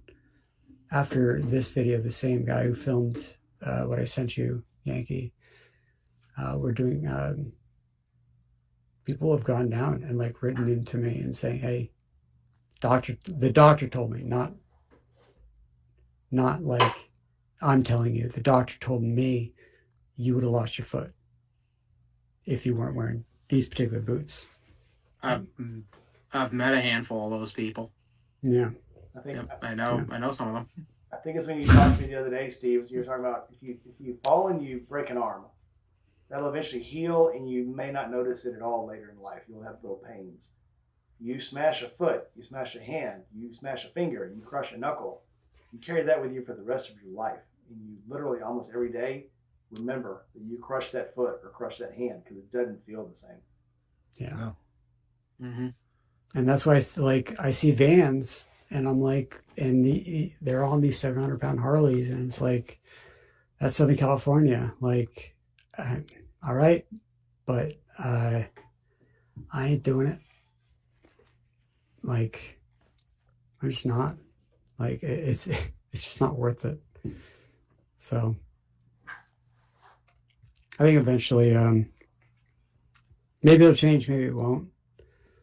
You know, it's kind of built into the Harley culture, I guess, but I think it's going to change. I think we have a whole generation, I mean, no offense, but I kind of do, who don't drive very well. And it's spreading. It's spreading across all sectors of society where we have bad drivers stuck on their phones, not paying attention, and running red lights, and just generally not driving well. I used to, before I bought this house, I lived on a road called 63rd that is a major thoroughfare through my little town of 300,000 people, not even a big city. And I'd watch about 4 accidents a week from people looking at their phones and rear-ending someone. It was constant. It was a sobering reality to see that constantly happen and think, if I'm on a bike or something, that's it. I just got smashed. You know, I've had conversations with a guy that has a very prominent YouTube channel and is a motorcycle, all for our safety and all kinds of this. And I didn't call him out public, but dude is constantly filming on his phone when he's driving and when he's riding. And, to the point of it's like, why are we not doing what we say we want to do? It was just really frustrating to have those conversations with him. So, yeah, I agree. His comeback to me was, it's not illegal. Well, it is. Well, it's not even about if it's illegal. Are you jeopardizing someone else's safety or putting their chance to go home to their family at risk? Yeah. Does that He even was. cross your mind? And It's not I illegal. had that, yeah. I know, it's not right? illegal. Well, neither is me calling you an asshole, but It kind of goes No, back to, it are actually we is. or are we not our brother's keepers? Or It is sisters? Right. illegal to be on your Yeah. phone, even in a car. it actually Yes, is. Yeah. it is. It's Yeah. illegal. Yep. Yeah, And- it is pretty much yeah. any state I'm familiar with. And see, And when I said, yeah, I it didn't end well. I do I question was that so stuff frustrated. because it takes mental capacity to answer a phone call. I have a Senna, and so I can Yeah. take a call while on the bike, and I Yeah, me don't too. like it. It's sketchy because Yeah. now I'm interacting in a call when every bit of my focus needs to be on the road ahead Yep. or what the cars Yeah. around me are doing. Even Yep. if I'm on the highway, so I talk to Dan on the way to work, and usually I don't call her until I got off the main roads and I'm on back roads that are less populated. And if it starts Right. getting sketchy again, I'll tell her, I'll call you when I get to work. I got to pay attention to the road, because I mean Yep. that's the proper thing to do. Mm-hmm. Or if I get, I'm on the highway and there's not a car within 100 feet of me, and I'm talking to her, and all of a sudden the cars start getting cramped up. I'm like, I got to get off. People are being weird. People are being people. Right. You got to get off. Yep. And you got to be what's safe, and you can't split your attention, especially not on a motorcycle, because No, you can't. we talk about this all the time. On a motorcycle, you have to be probably 5 times more attentive than anybody in a car, because In a car, I can use 35% of my brain. well, my And car be will checked stop out. for me if in my work truck too. It will stop for me if I forget to talk. That bike won't. There's Right. one bike Yeah. that will, and I can't afford that one yet. It's the BMW, the Transamerica, the Transcontinental. It will actually has adaptive cruise control, and it will stop for you.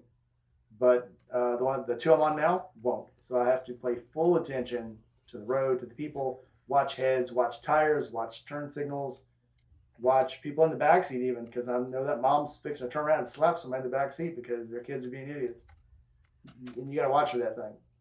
Yeah. So, And then how often do you actually go out and practice emergency maneuvers? Like if you see someone pull out and you're going 40, and you see all of a sudden, here's the nose of a car that I need to get around. I will do. Do- It's funny you say that, because I do. So I live at the end of a street that I have to turn around on the boulevard. So I get to do a 180 turn every morning within 8 feet, and going into the parking lots. If I have open spots in the parking lot and I'm early enough, I'll do boxes in the parking lot. And if, of course, now I have a work truck, I haven't been able to do it in the last month because I don't get to ride to work anymore. But anytime I have free space, I'm starting to do quick turns. If I get open highway and I've got open road, I'll start doing lean turns because I have the space to do it. Why not? And that's something I learned again. So, and I've said this before, in the military, every 3 years you have to take a motorcycle class. And every 3 years you remember that there's things you forgot to keep training on. So I'll constantly keep trying to do that. Not to the level that Lindsay Comer and the girl that I interviewed last week, they're really going every weekend and practicing on their bikes. Yeah. I don't, but when I'm out, if I have room, I'm doing boxes, I'm doing turns, I'm doing figure eights, because you've got to keep those skills sharp. Yeah. And Yeah. I've go I've for a full locked class up every once in a while. locked up my rear tire 3 times in the past, I think, month from people pulling out in what would have been a T-bone situation. And each time, scared the hell out of me. But each time I did my aggressive turn, my swoop around, I had my exit path. And there was aspects of things that I've practiced before, but it's not something I actively I don't practice that every day. but it's good to know that skill's there, and it makes you want to go practice that stuff. I think one of our fellow YouTubers, Phil Zilla, he does cone stuff every weekend. He does. Every weekend. And keeps them skills sharp, because they will degrade. It's like anything. If you don't use it, it's going to degrade. Yeah. And it's also a big reminder, like you're going to find out, Bleak, if you haven't already. You get off of that big bike, get on that little Sportster, is an entirely different animal, reacts differently. And there are things that my big bike will do for me, again, because it has ABS, it has spin control, it has wheelie stop. That little B Sportster does not. It does whatever you're telling that throttle to do, whether it be spin the tire, fishtail, whatever, it's going to do it. So you have to remind yourself you're not on the same bike. It's going to react differently. I have to remind myself I'm not in MotoGP. I'm not a qualified racer. Really? I pretend I am every time. I'll tell you, after some of the mods I've already done to the Sportster, I get pretty silly, and I try to do that stuff. I'm equally bad as I am good. I do some erratic driving or some spirited stuff, and it's so much fun on that bike. It invites you in and pours you a beer, you know. And it's nice because I can take it up in the mountains and do like really, really heavy switchbacks that are like really down decline, and it's not a massive bike making, like you're not putting a massive amount of pressure on your brakes. It's relatively light. You know. Yeah. It's probably not great for the car, and I adjust the carb every time I go up, but like even the Dyna, like compared to the Sportster, it's like I've like burned my brakes. I've just shot them just because it's a heavier bike. Yeah, especially too fast.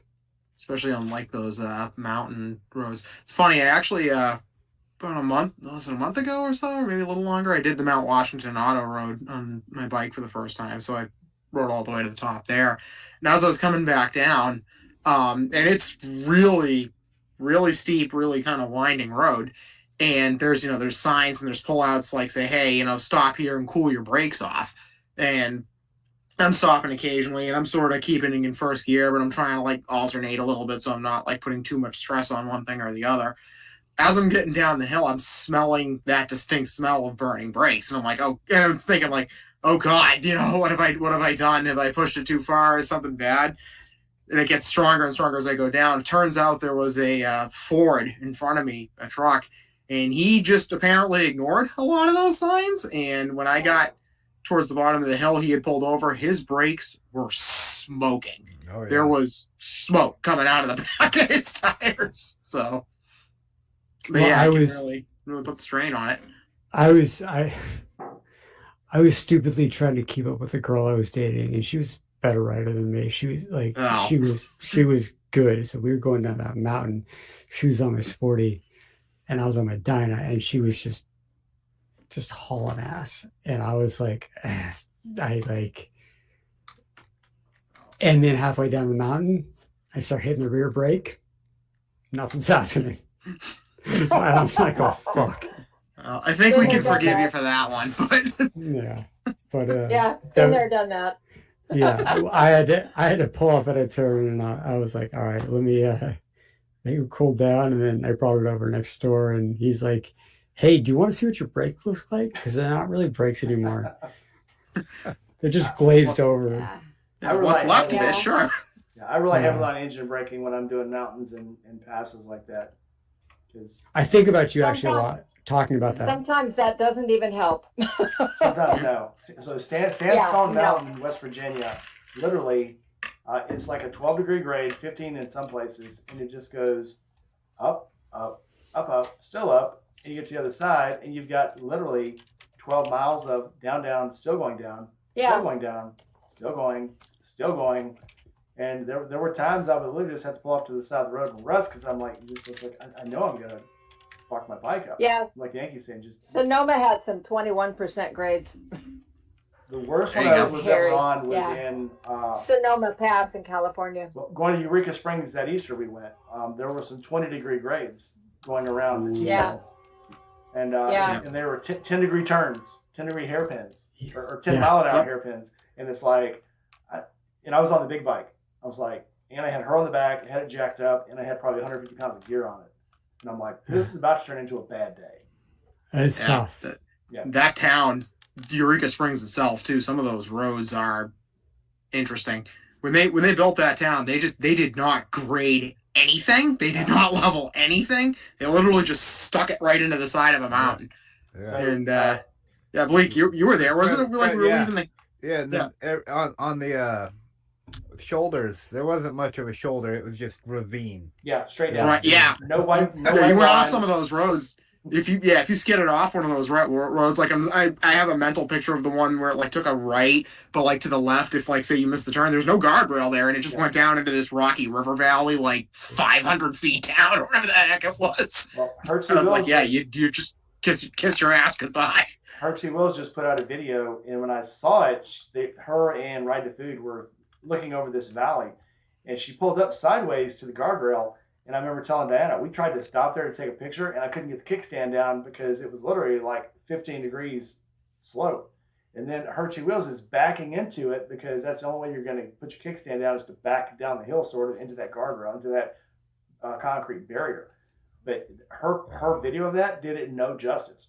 I didn't realize it was that sloped again until I tried to put my kickstand down, and it wasn't going down. Yeah, grade never comes through on a camera the No. same way as it does in real life. No, but it's like. But I remember like one of the roads in those towns. Bleak, you might have been there. We were like we were leaving. Not the Cat House was the other one. That The sort of corner rooftop cafe. Yeah. We Yeah. just had pizza. Right, and there was that like super steep hill we had to get up, and we were basically like, okay, we're gonna try to get up this. Nobody stop for No. anything because you're not getting up it if you Yeah. do. Well, there's a hotel with a trolley car, and we were pulling into town, and the trolley car was coming down the hill. I guess he saw me too late because he was coming. You can see that he had tried to stop and wasn't stopping and just took off. And I was like, he just expected me to stop, and luckily I could. But that's Eureka Springs. Yeah. Next It's time I will it's a come fun in from the town. other It's side. a challenging town. I'm coming in from the other side next time to go to Eureka Springs. I'm not coming up for Mozart. Coming up that trail. Not happening. So- Well, y'all, I'm gonna take off out of here. I want to wish everyone who's going to Forgotten Angels a safe and wonderful trip.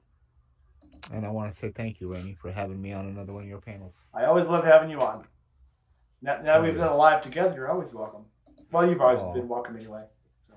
Oh, Welcome You in, guys John be Stanley. safe. Just got here, but Good night, Blake. me and John Stanley were supposed to be riding tomorrow, and due to all the rain, and it's still raining, probably not going to happen now. So the rain has just taken us all about crazy. I saw that the hurricane's actually up into Ohio already. It's moving fast, but it's just left a lot of down trees and destruction behind it. So one question, because one thing that I always hear in my head is you telling me that you don't even touch the rear brake, and you always use your engine just to brake, and it's like, all right, 80%, yeah. Yeah. Well, okay, that's great. Okay, when do you use your front brake? Stop sign. Going into a turn. Not in the turn, but going to. I literally, Okay. I never touch the front brake. It's all I always engine do. brake and back brake. The only time I ever on the front brake is when I'm So why is coming it to my there? final stop. Like, For emergency stop, and I'll test it for emergency stop. But as far as regular driving, I just don't. I touch use it. my front brake quite a bit more than other people, though, because I have been taking a lot of classes as far as using the braking system properly. And I went out and I did this on my Dyna. And then I went and I did like all those roads back in West Virginia and all that shit. And let me tell you, because it changes the geometry of your motorcycle when you hit that front brake, it will stand it up a little bit more straight. I know that in my case it does on my Dyna. If I just feather a little bit of front brake, if I was going to scrape pegs, which you never like scrape pegs, okay, whatever. But it's not necessarily the best way to get around a corner. So if you're going into a corner and you just feather a little bit of front brake, it will stand your motorcycle up better, and you don't have to cut your corner quite so hard and risk going into somebody else's lane of travel going around a hard corner. I've had the other Does that make experience. sense? I've had the opposite experience and I think it's on the size of the bike you're on too. A heavier Yeah. bike, that front brake, especially if it's a dual front brake, will dive you to one side or the other if you hit it hard. And if you're standing up, it's not that big a deal. When you're already into a corner leaning and you try to slow that bike down, your front wheel now becomes a pivot and is swinging the bike around, Right. which could Yeah, be. you don't want to do it when you're already in the corner. Right. You want when to. you're in the want corner, to you don't do it. ahead. We all Right. we all Yeah. understand Yeah. that. Right, Yeah. right. But That's true. I use it on a straightaway and that's it. If I need an emergency stop, and again, it's one of those things you But like, test. But Steve, if it makes you feel any better, I don't have any idea what either of these guys are talking about. I always use both of them whenever I do a thing. well, like, so like I obviously try to. I don't want to make my engine work, but that's what it's there Right. for. Is Yeah. to brake when I'm coming to a Yeah. light or a stop sign. But I also know that it's only about 30%. And so it's like I'm not ever touching the other 70%. It seems odd to me and I get, because it's like a hard squeeze can put you to a stop real quick.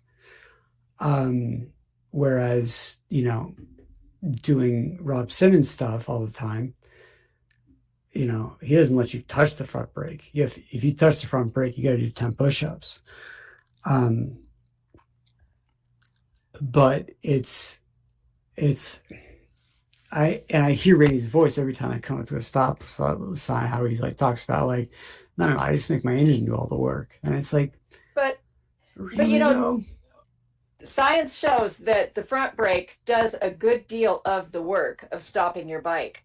I think that it's more than 30%. it's I actually, really do. It's actually 60% of it. But it's one of those things that when you're on a heavier bike, I heard 70-30, but two people. But the other thing is, like here in Tacoma, there's a lot of hills. One of the other things we do is called hill holding here. So I always utilize my front brake when I'm on a hill.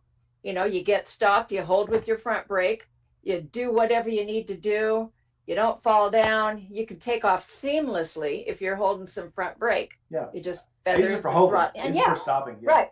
Yeah, but I also use it for going to a stop sign and stopping. That's when I use If it. you're When I'm coming to a stop and when I'm holding at a Yeah. stop. That's when I use it. Yeah, I use both. See, I usually use the sometimes when I'm sitting there coming to a stop, I'll use both the front and the rear Yeah. stopping on a hill. But when I'm holding on a hill, I actually usually use the rear brake. My foot is there kind of holding it in. And then, I sort of will let that go and I kind of use the clutch to actually sort of catch me and then get going that's up the what I hill. do too. Yeah. Yeah. See, my first bike was a Sportster that I rode a lot on though, and you really didn't have a lot of clutch to fuck with on a 74 Sportster. So I had to develop ways of, not killing my bike.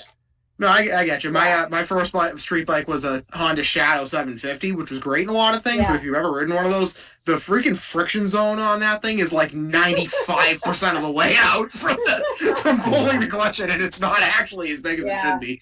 It doesn't seem very beginner friendly to me, which is odd because that's everything else about that bike is. Yeah, like it's like, well, I adjusted the friction zone on mine, so it's like I've got a lot more room to play with. But yeah, I mean, one of the things that class taught us was we were doing cones and circles and stuff, and they would have us do it with no front brake preload, and then they would have us preload a little bit of front brake and do the same corners. And it was so much easier, and it just felt much more seamless for me. So that's just how I ride now. Works. And that's going to be the case. It's going to be a lot easier. Like, that's why people grab the front brake, because they don't practice. Yeah. And it is easier, and it's a lot harder to just do it with the rear or just the friction zone. And so even slowing to a stop, like a stop sign, like I don't usually touch the front brake because I'm already slowed down enough. Right. Like I'm not coming Yeah. to a hard stop. Like I'm Yeah. downshifting, downshifting. Then I'll touch the rear, and then maybe I'll just get it a little bit. But usually, Yeah. when I have to hit the front brake, that's when it gets a little bit too hard, and that's when I'll have like a little bit of a. Yeah, that was Yeah. the other thing I kind of learned with that Shadow 750 because it had no ABS. So the idea of Oh. grabbing a fistful of front brake, that was not a habit I kept for very long because it was not going to be a good scenario. I learned very quickly to, yes, the front brake was my friend, but I apply the pressure gradually and do it correctly. I still do it on my Scout, even though that bike has ABS front and rear. I still sort of articulate that front brake. I don't just grab a handful of it because, like I said, very quickly I lost that Yeah. habit. Yep. Okay, so Rainey, when you come out in November, I'll take you on the ride that I go on up the mountain. It's like 2,000 feet to, I don't know, 7,000 feet. All right, the Ooh, switchbacks great. are. What's up? I'll bring a jacket. It's California, man. You don't need a actually, jacket. well, no, actually, on the way down, like halfway through, you're like getting on this off this mountain, but and you can tell me what you think. I'll ride my Sporty, and you could ride my Dyna, and if we want to run some other bikes, we can kind of play around. I don't know when I guess we'll have time when we get back. It's kind of What a far route is drive. this on that you're talking about? It's just up Mount Baldy Road. It's a relatively short road, but I'm at the base. Like my house is at the base of it. So if I want to get a mountain ride, that's like an hour. It's like an hour long up and back. Like I'll go up to the chairlifts because it's a skiable mountain Oh, okay. in the winter.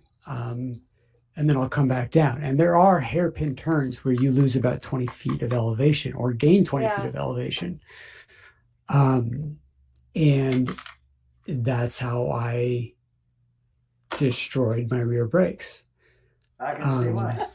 I did have to change my brakes when I came back from Eureka Springs.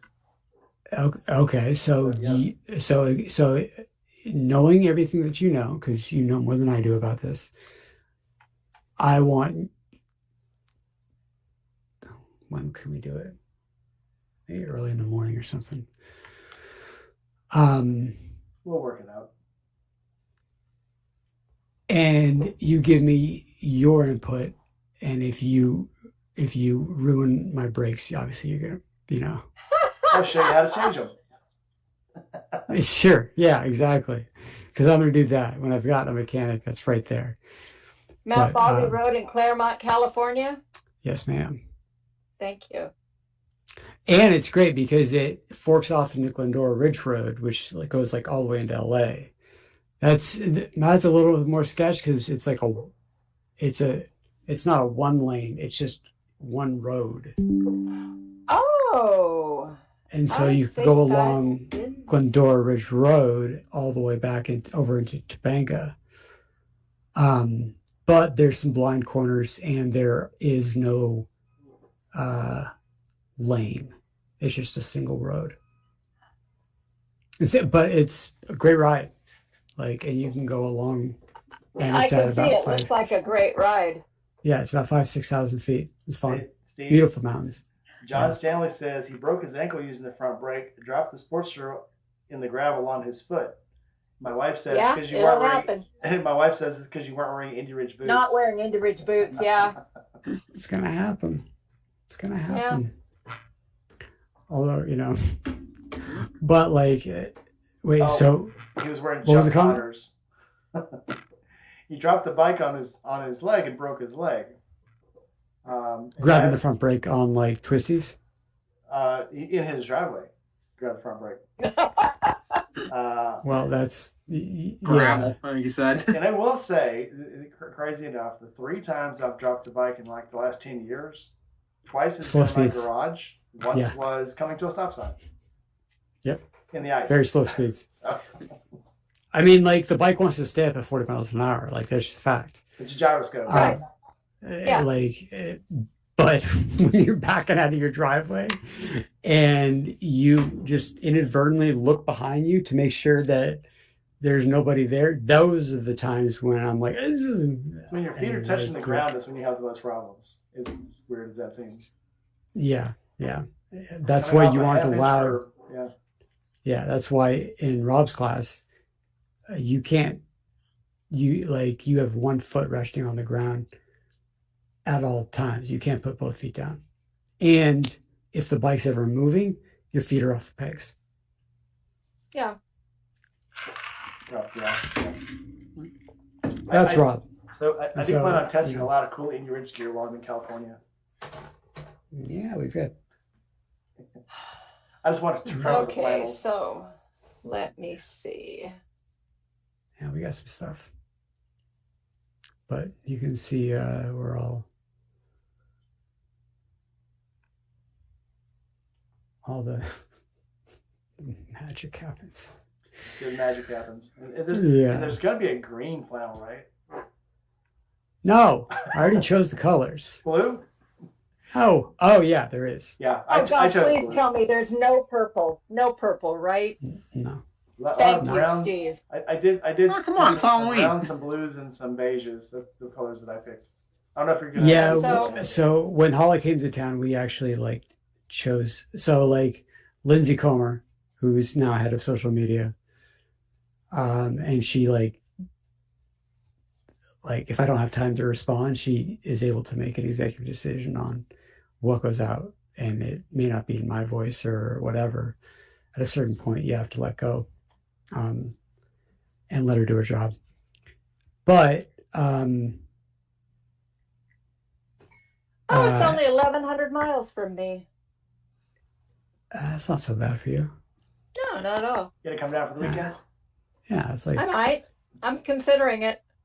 yeah. I mean, we're going out to Willow Springs. We get her a press pass. Let Giovanni with us. That'd be awesome. I'm a preferred vendor for the company. Like Hell yeah. I said I wanted to be next to Alpine Stars. Like they put me next to Alpine Star because I said that. So I have free reign of. I'll practice my shit talk.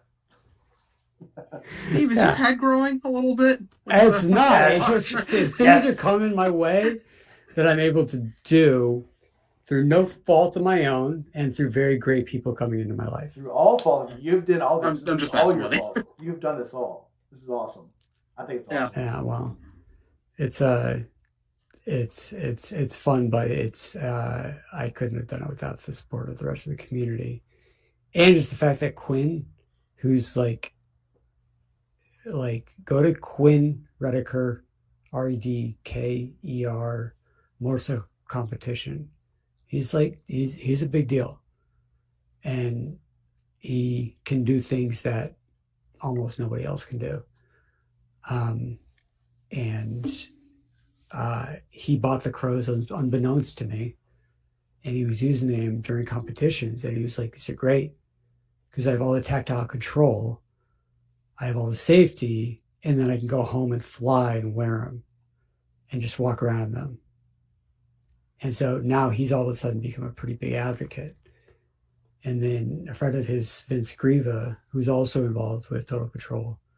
So that was just that happenstance. He just reached out to me, and so now we'll see what happens. But it's an interesting position to be in. And what I think the next hurdle is going to be is convincing people that no, your boots don't need to look like Arnold Schwarzenegger boots anymore. Because that is the thing. It's how are these motorcycle boots? And I'm like, all right, let me put the test results on the tongue. See those twos? Those are hard to get. But that's how their motorcycle test. That's how they're safety rated. And my hypothesis is that the Gen Xers, whose kids are now starting to ride, they want them all in safety gear.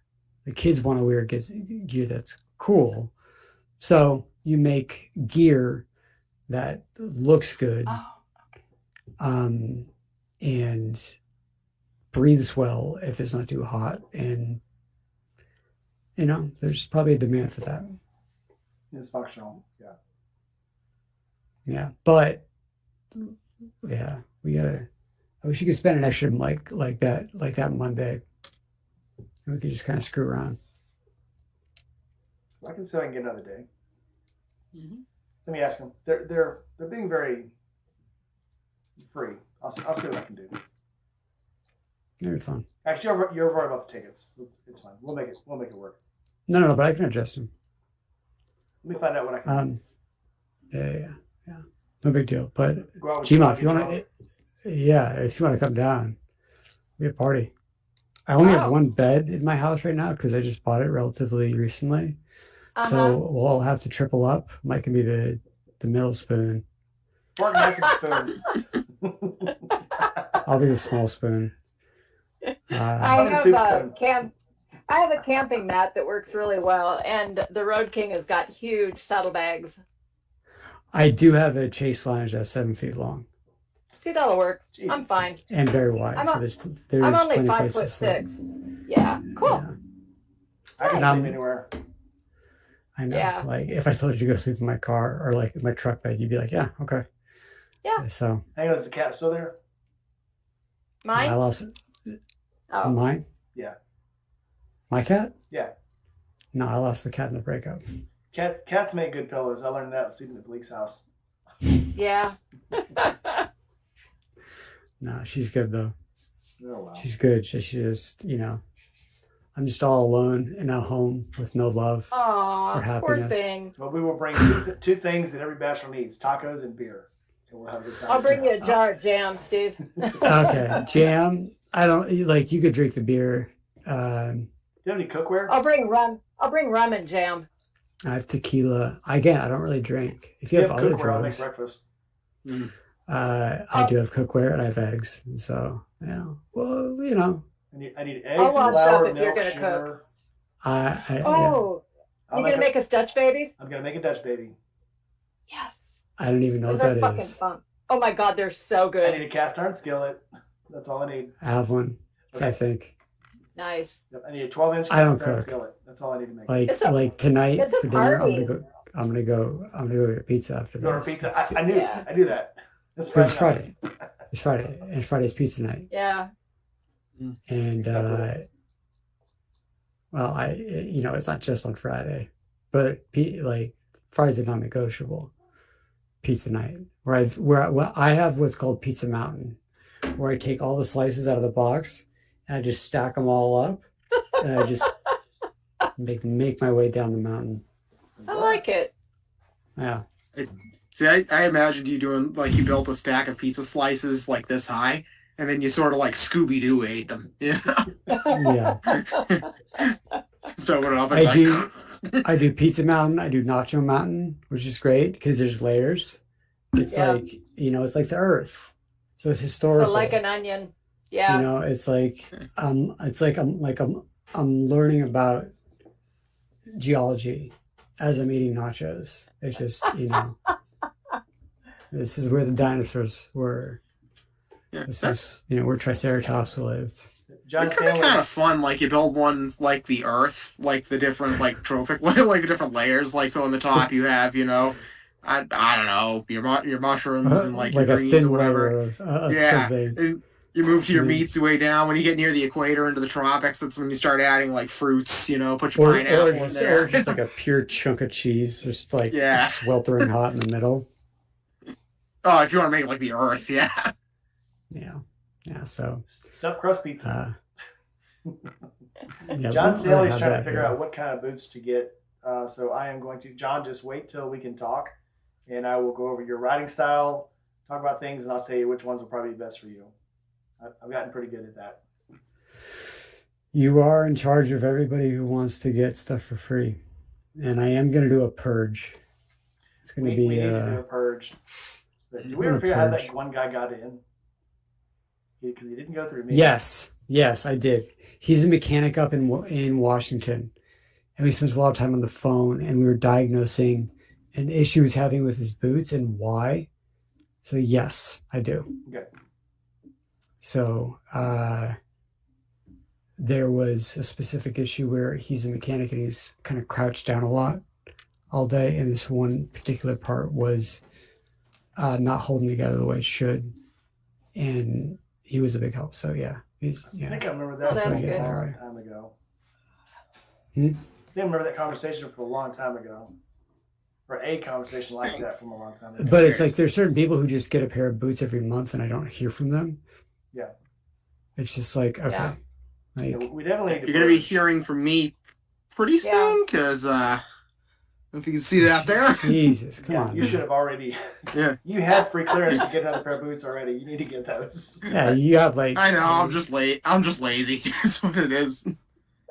Yeah, but like everybody who's the OG, like even like Juice Goon. Like I'm not on Discord as much anymore, and I'm not on the streams. This is I go home at 10 o'clock midnight, and I can't. And like all the OGs are always going to be there. Like Sid, like anybody who's there, I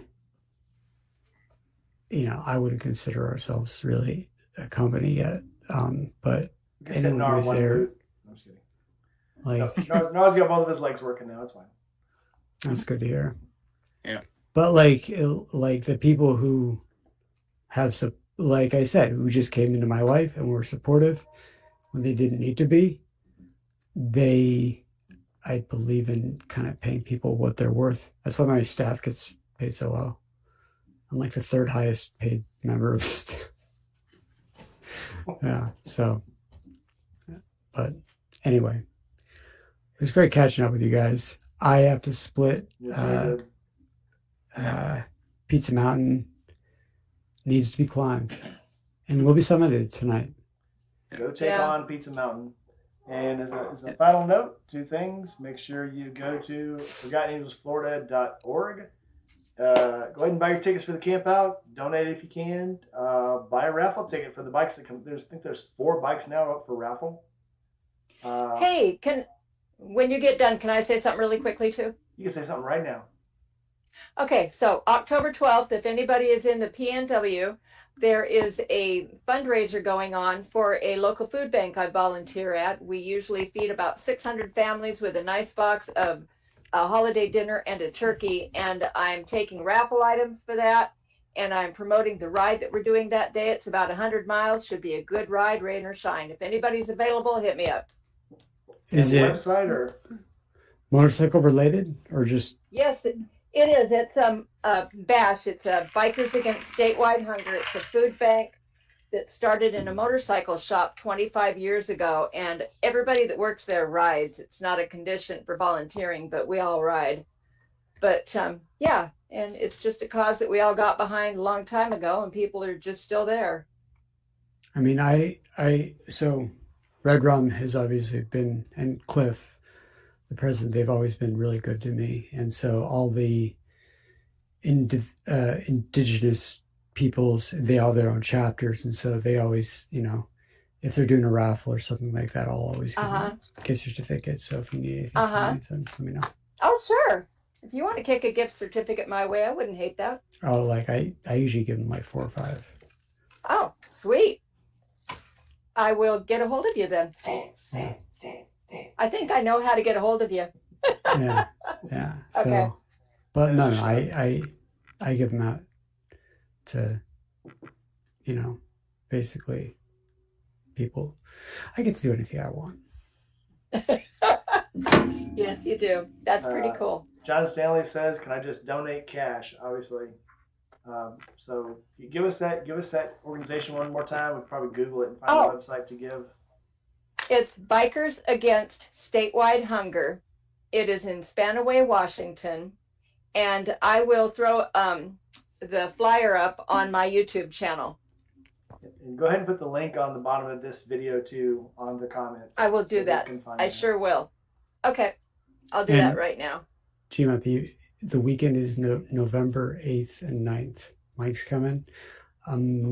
I think Lindsay's coming out. I'm going to fly her out too because I just wanted to get a bunch of content. Nice. So Be very cool. if you feel like making the ride. And I'll get to meet all the people that I can only see. Actually, Yeah. Well, I haven't met Lindsay yet. I haven't either. It's, al- I just know it's that I already like on my her. calendar. Nice. Yeah. So I'm excited. and she's good, and she takes the job real seriously, and she does a really good job. So she was Good deal. she was a good, and I was just ignoring Instagram, and I dreaded opening it because it was like, I know that I was tagged in this and people were commenting about that, and it was just like, it really Yeah. bummed me out when people would tag me in something in a story and it would disappear, and it was like, fuck. Yeah. But she's on top of it. I like her a lot. Oh, that's extremely cool. Yep. She's Yeah. very what's the word? Motivational-ish. Yeah. Enthusiastic. Yeah. Very enthusiastic. Enthusiastic. Yeah, she's good at what she does. Takes her job seriously, wants to get better, and those are a lot of important skills. Absolutely. So I like her a lot. I would like her out here because I think she was just film content at the event. Again, like, she's like, "Am I allowed to film?" I'm like, I'm like, I can do anything I want there. I really hope Quinn's not watching this and be like, "Steve, shut up. You can't do anything you want there." So We'll do anything in our booth we want to. Yeah. well, I have to design our booth, and I've got some creative ideas for our booth. Yes. Okay, we'll talk. Well, I only have like a month to make it, so Okay. but what I want, okay, I was just real quick.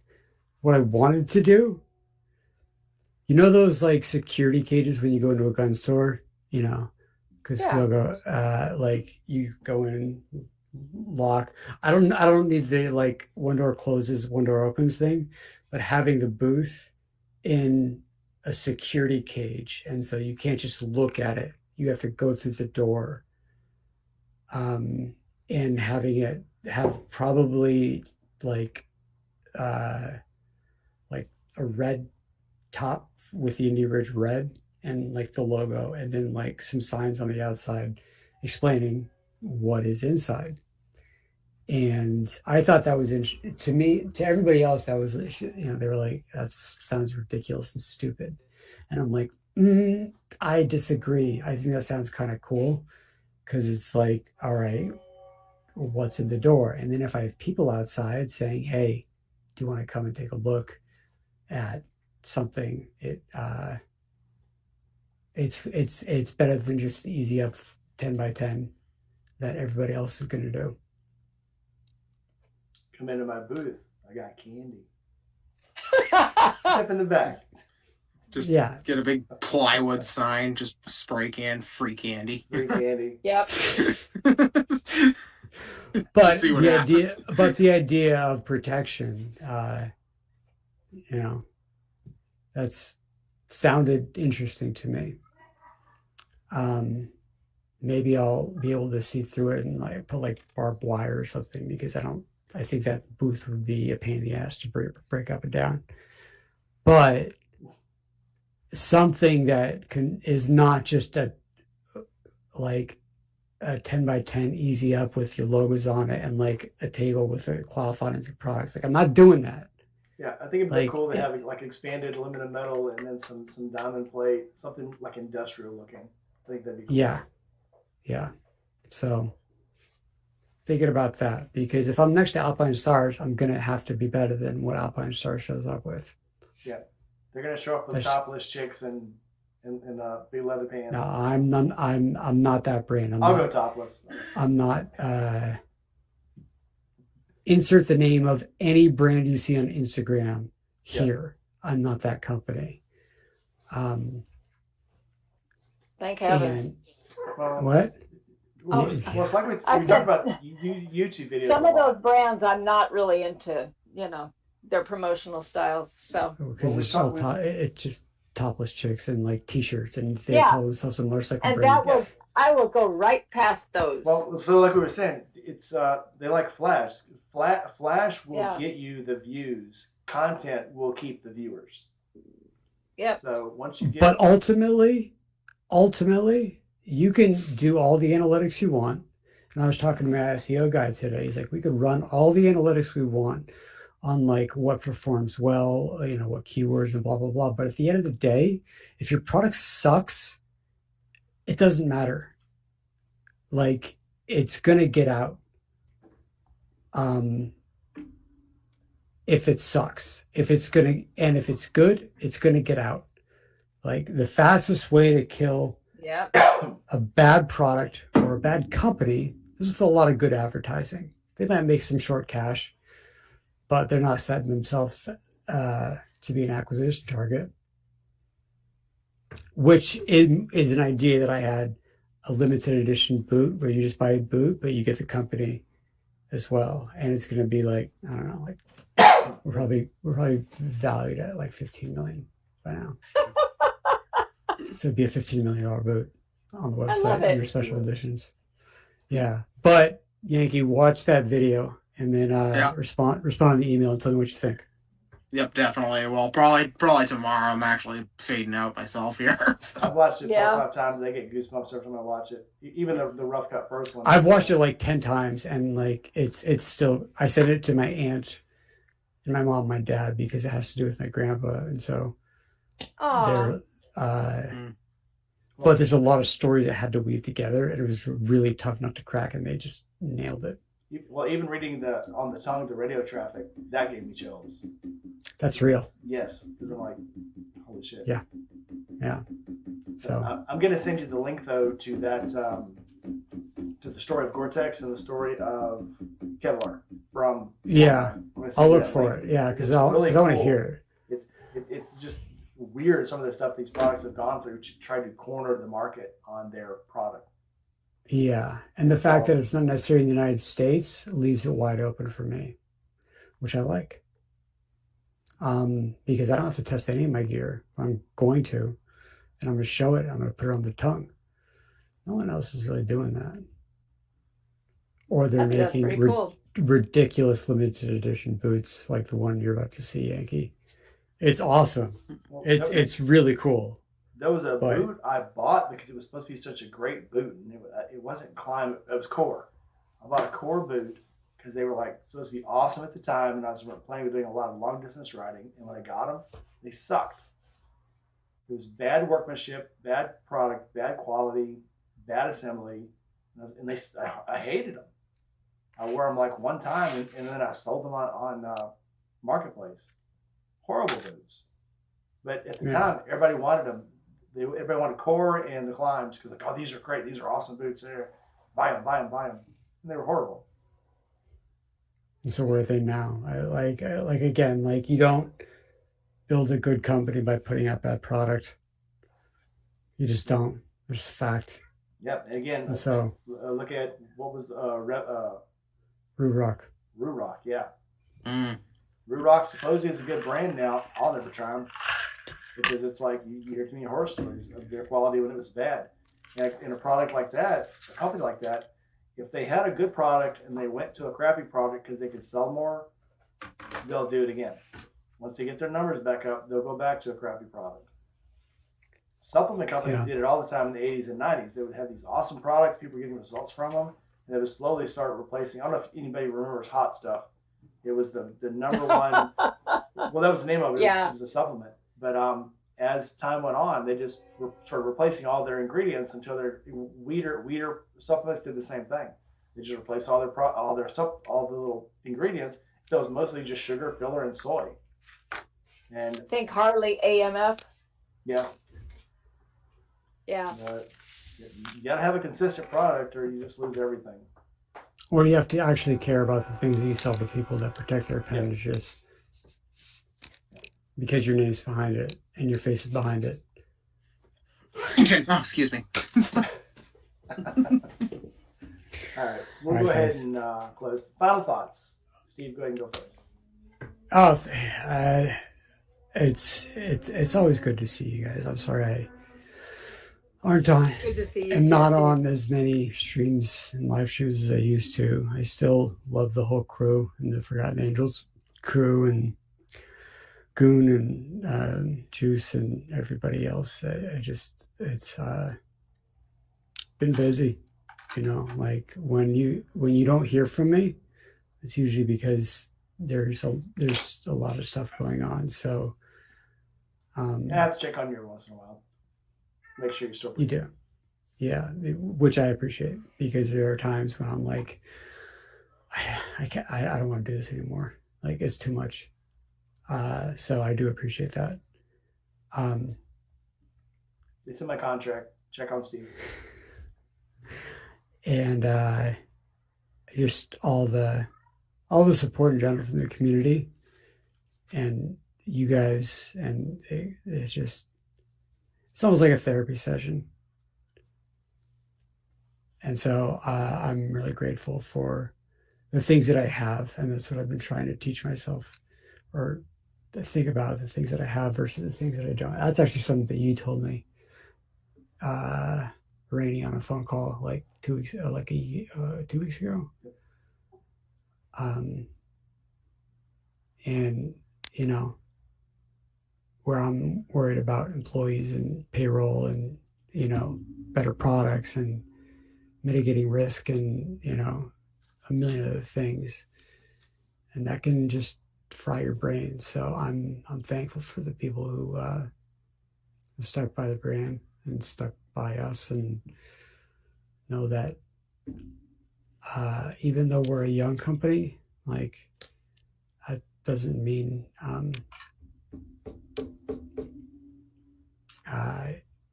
I don't care immensely about the fact that you guys are trusting me with your limbs and bodies. So just a thank you to everybody who's always supported it, and when they didn't have to. Like, that means the world to me. It means the world to my employees, I guarantee you.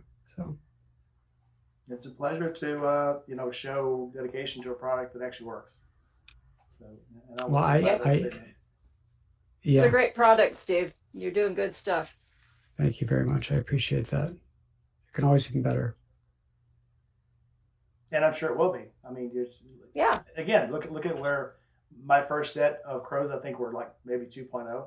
Wasn't the first version, but now I'm. The first version. Maybe the version actually lasted a long time.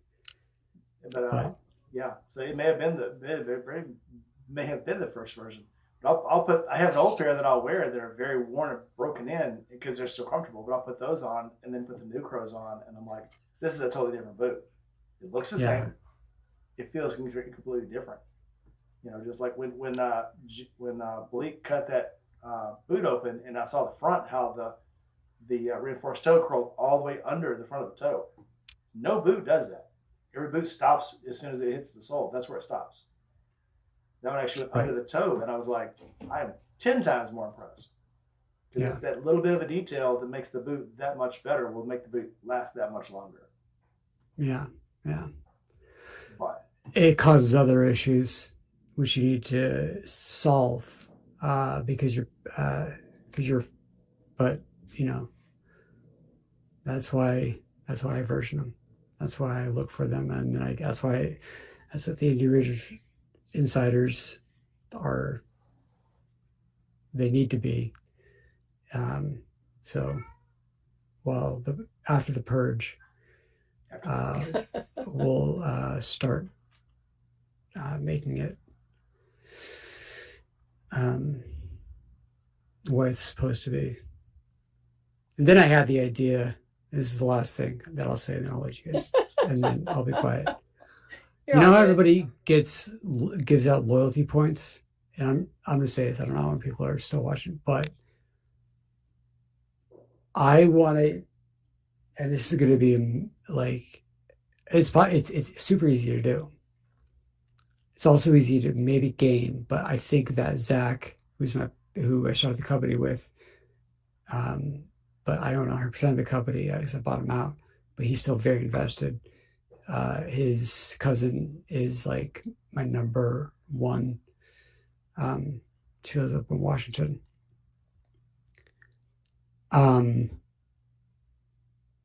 Is not how much you buy, it's how much you ride.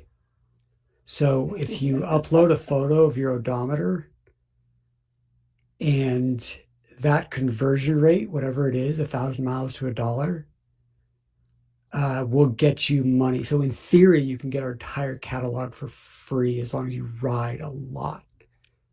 So it's not about how much you spend at our store, it's how much you're riding. And I need to figure out how to do that automatically so that, if someone rides 10,000 miles in a day, I'm going to call bullshit on that. But Yeah. if we can get that, because that's like, and then if you post it to Instagram and you tag it and it's just a photo of your odometer, now all of a sudden I have essentially paired a photo of an odometer with Indy Ridge. Didn't we You try might get that double one the time? points. Yeah, we did. It's hard, It's but hard the to developer sort of was, keep up with. yeah. So like, it was an idea that I had a long ass time ago. It's still a good idea. I still want to do it, but I think that's coming. But it's basically the Indy Ridge Riding Club. That would also, I where you think, don't- make it yeah. more likely people actually return some emails if they had to Yeah. report in every month with their mileage, and that'd be easier to drop people too, because people that have dropped off the earth off of the IRI list have no clue where. Yep. Again, there's Yep. maybe 15 people on that list that actually I hear from. Yeah. Some I don't Yeah. hear from at all. Yeah. Some of them are OGs that will get stuff for free because they're there because they gave me good feedback when I needed it in the beginning. And there are some people who are just kind of like, they're there because they're friends of the company and they'll always have a spot. But the odometer thing, I think is not how much you buy at the store, it's how much you ride, which gets you money to the store. So it's a loyalty program, but it's free, Loyalty to the ride. which I like. So We can call it loyal to the ride, loyal to the road, Loyal to the brand. Yeah. loyal to the jug. yeah, just if you ride, yeah, and you hit 1,000 miles and you get $1, which you can do in like a few days. You'll burn That's- through our catalog. I like to Pretty ride. I can't help it. No, that's good, and we can change conversion rates and do all. We can have special like 3x points for the next blah blah blah, and That would be a Um, kick. well, it's an interesting idea because no one's done it. Everything is loyalty. Like if you buy this, you get money points back. It's like I don't Yeah. really care about that. You want to redeem your points, go ride, and that's how you get money. You don't need to buy anything. Yep. So, and then you think about your cost per acquisition is the same thing. So that's a program that I really want to implement. So a lot of things, a lot of things cooking Lot up in of the stuff. noodle. A lot Yeah. of stuff. Yeah, that's why you have to think differently. You have to pretend like no other motorcycle company exists. They were And fixing to briefly lose Yankee. What's up? They were facing to lose Yankee. I know. Looking a little tired. He's Yeah, big. you want Oh, to close out. yeah, my head's probably tilting to the side a little bit. All right. I've been- I've been getting up at like 3:30 every morning for the past Oh my like, 2 God. weeks. No, Why? Real quick, give us your closing remarks. because reasons. Oh, Because reasons. Chasing bears. Something like that. All right. I'm done. All right. Easy. All right, Yankee, closing remarks. What you got? Well, yeah. Well, I mean, we started this whole thing off talking about FA. And even if you can't make it out, and even if you don't have anything to give, I know one thing. Josh Shatry always says is, even if you just spread the words around for those young men and now young women that Forgotten Angels can help. Even if you just talk about it, you've actually done more for those people than a lot of their supposed actual caregivers were dead, essentially. Yep. And then as far as like money, we were talking about like, oh, $5 might not seem like a lot, but $5 might be make or break for somebody. But even I think all of us can relate to something directly. I mean, show of hands here, who's been like out in the world walking around and you got your feet wet and you had to walk around in a wet pair of socks? Raise your hand if that's happened at some point. Okay, yeah, we all had the luxury of going home and putting on fresh socks when we got home. What if you didn't? So if that $5 pair can buy somebody, just a pack of socks or whatever it is. Yeah. Well, think back to your socks, what that felt like, and think about how much that can actually mean, especially when you don't have it. Yep. I remember back to that kid at the camp out that when we gave him his boots, he was like, "So when do I have to give them back?" No. Aww. You keep them? Yeah. He was like, "They're mine." Like, "They're mine?" Yeah, they're yours. He's like, "So I don't have to give them back ever." And then David told me the story about most of these kids, when they leave a foster home, whatever they had, they came there with one pair of clothes, one set of clothes. They got to wear whatever was in the closet while they were there, and when they left, they had to leave everything. And one kid had came with a pair of shoes that was 2 years old and 2 or 3 sizes too small for him, because that's what they gave him to leave in. Jesus. That's just sad. And that's the kind of things that literally just make you more dedicated to this program. So, yeah, no matter what happens, whether I keep one of the campouts or not, I will always, keep giving to Forgotten Angels, because it's such a good program. Yep, it is.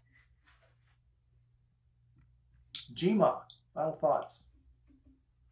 I already blurted out my last thoughts. All your thoughts. Inappropriately ahead of time.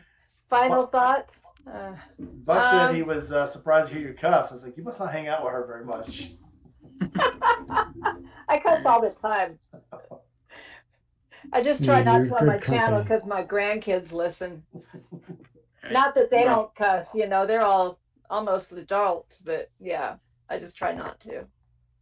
I'm about conked out later, guys. No, Yankee. Yeah. Bye. Night. Good to talk to you, Yankee. All right, we'll go ahead and close out. Thanks everybody for hanging out with us. Go ahead and hit that like button if you haven't already. Like, comment, subscribe, hit that bell. Go to Forgotten Angels. Go to IndyRidgeUSA.com and use the code. I'm not going to throw it up again, but go to IndyRidge.com. Show your love, and I will see you guys in the next video. Say goodbye, everybody. See ya.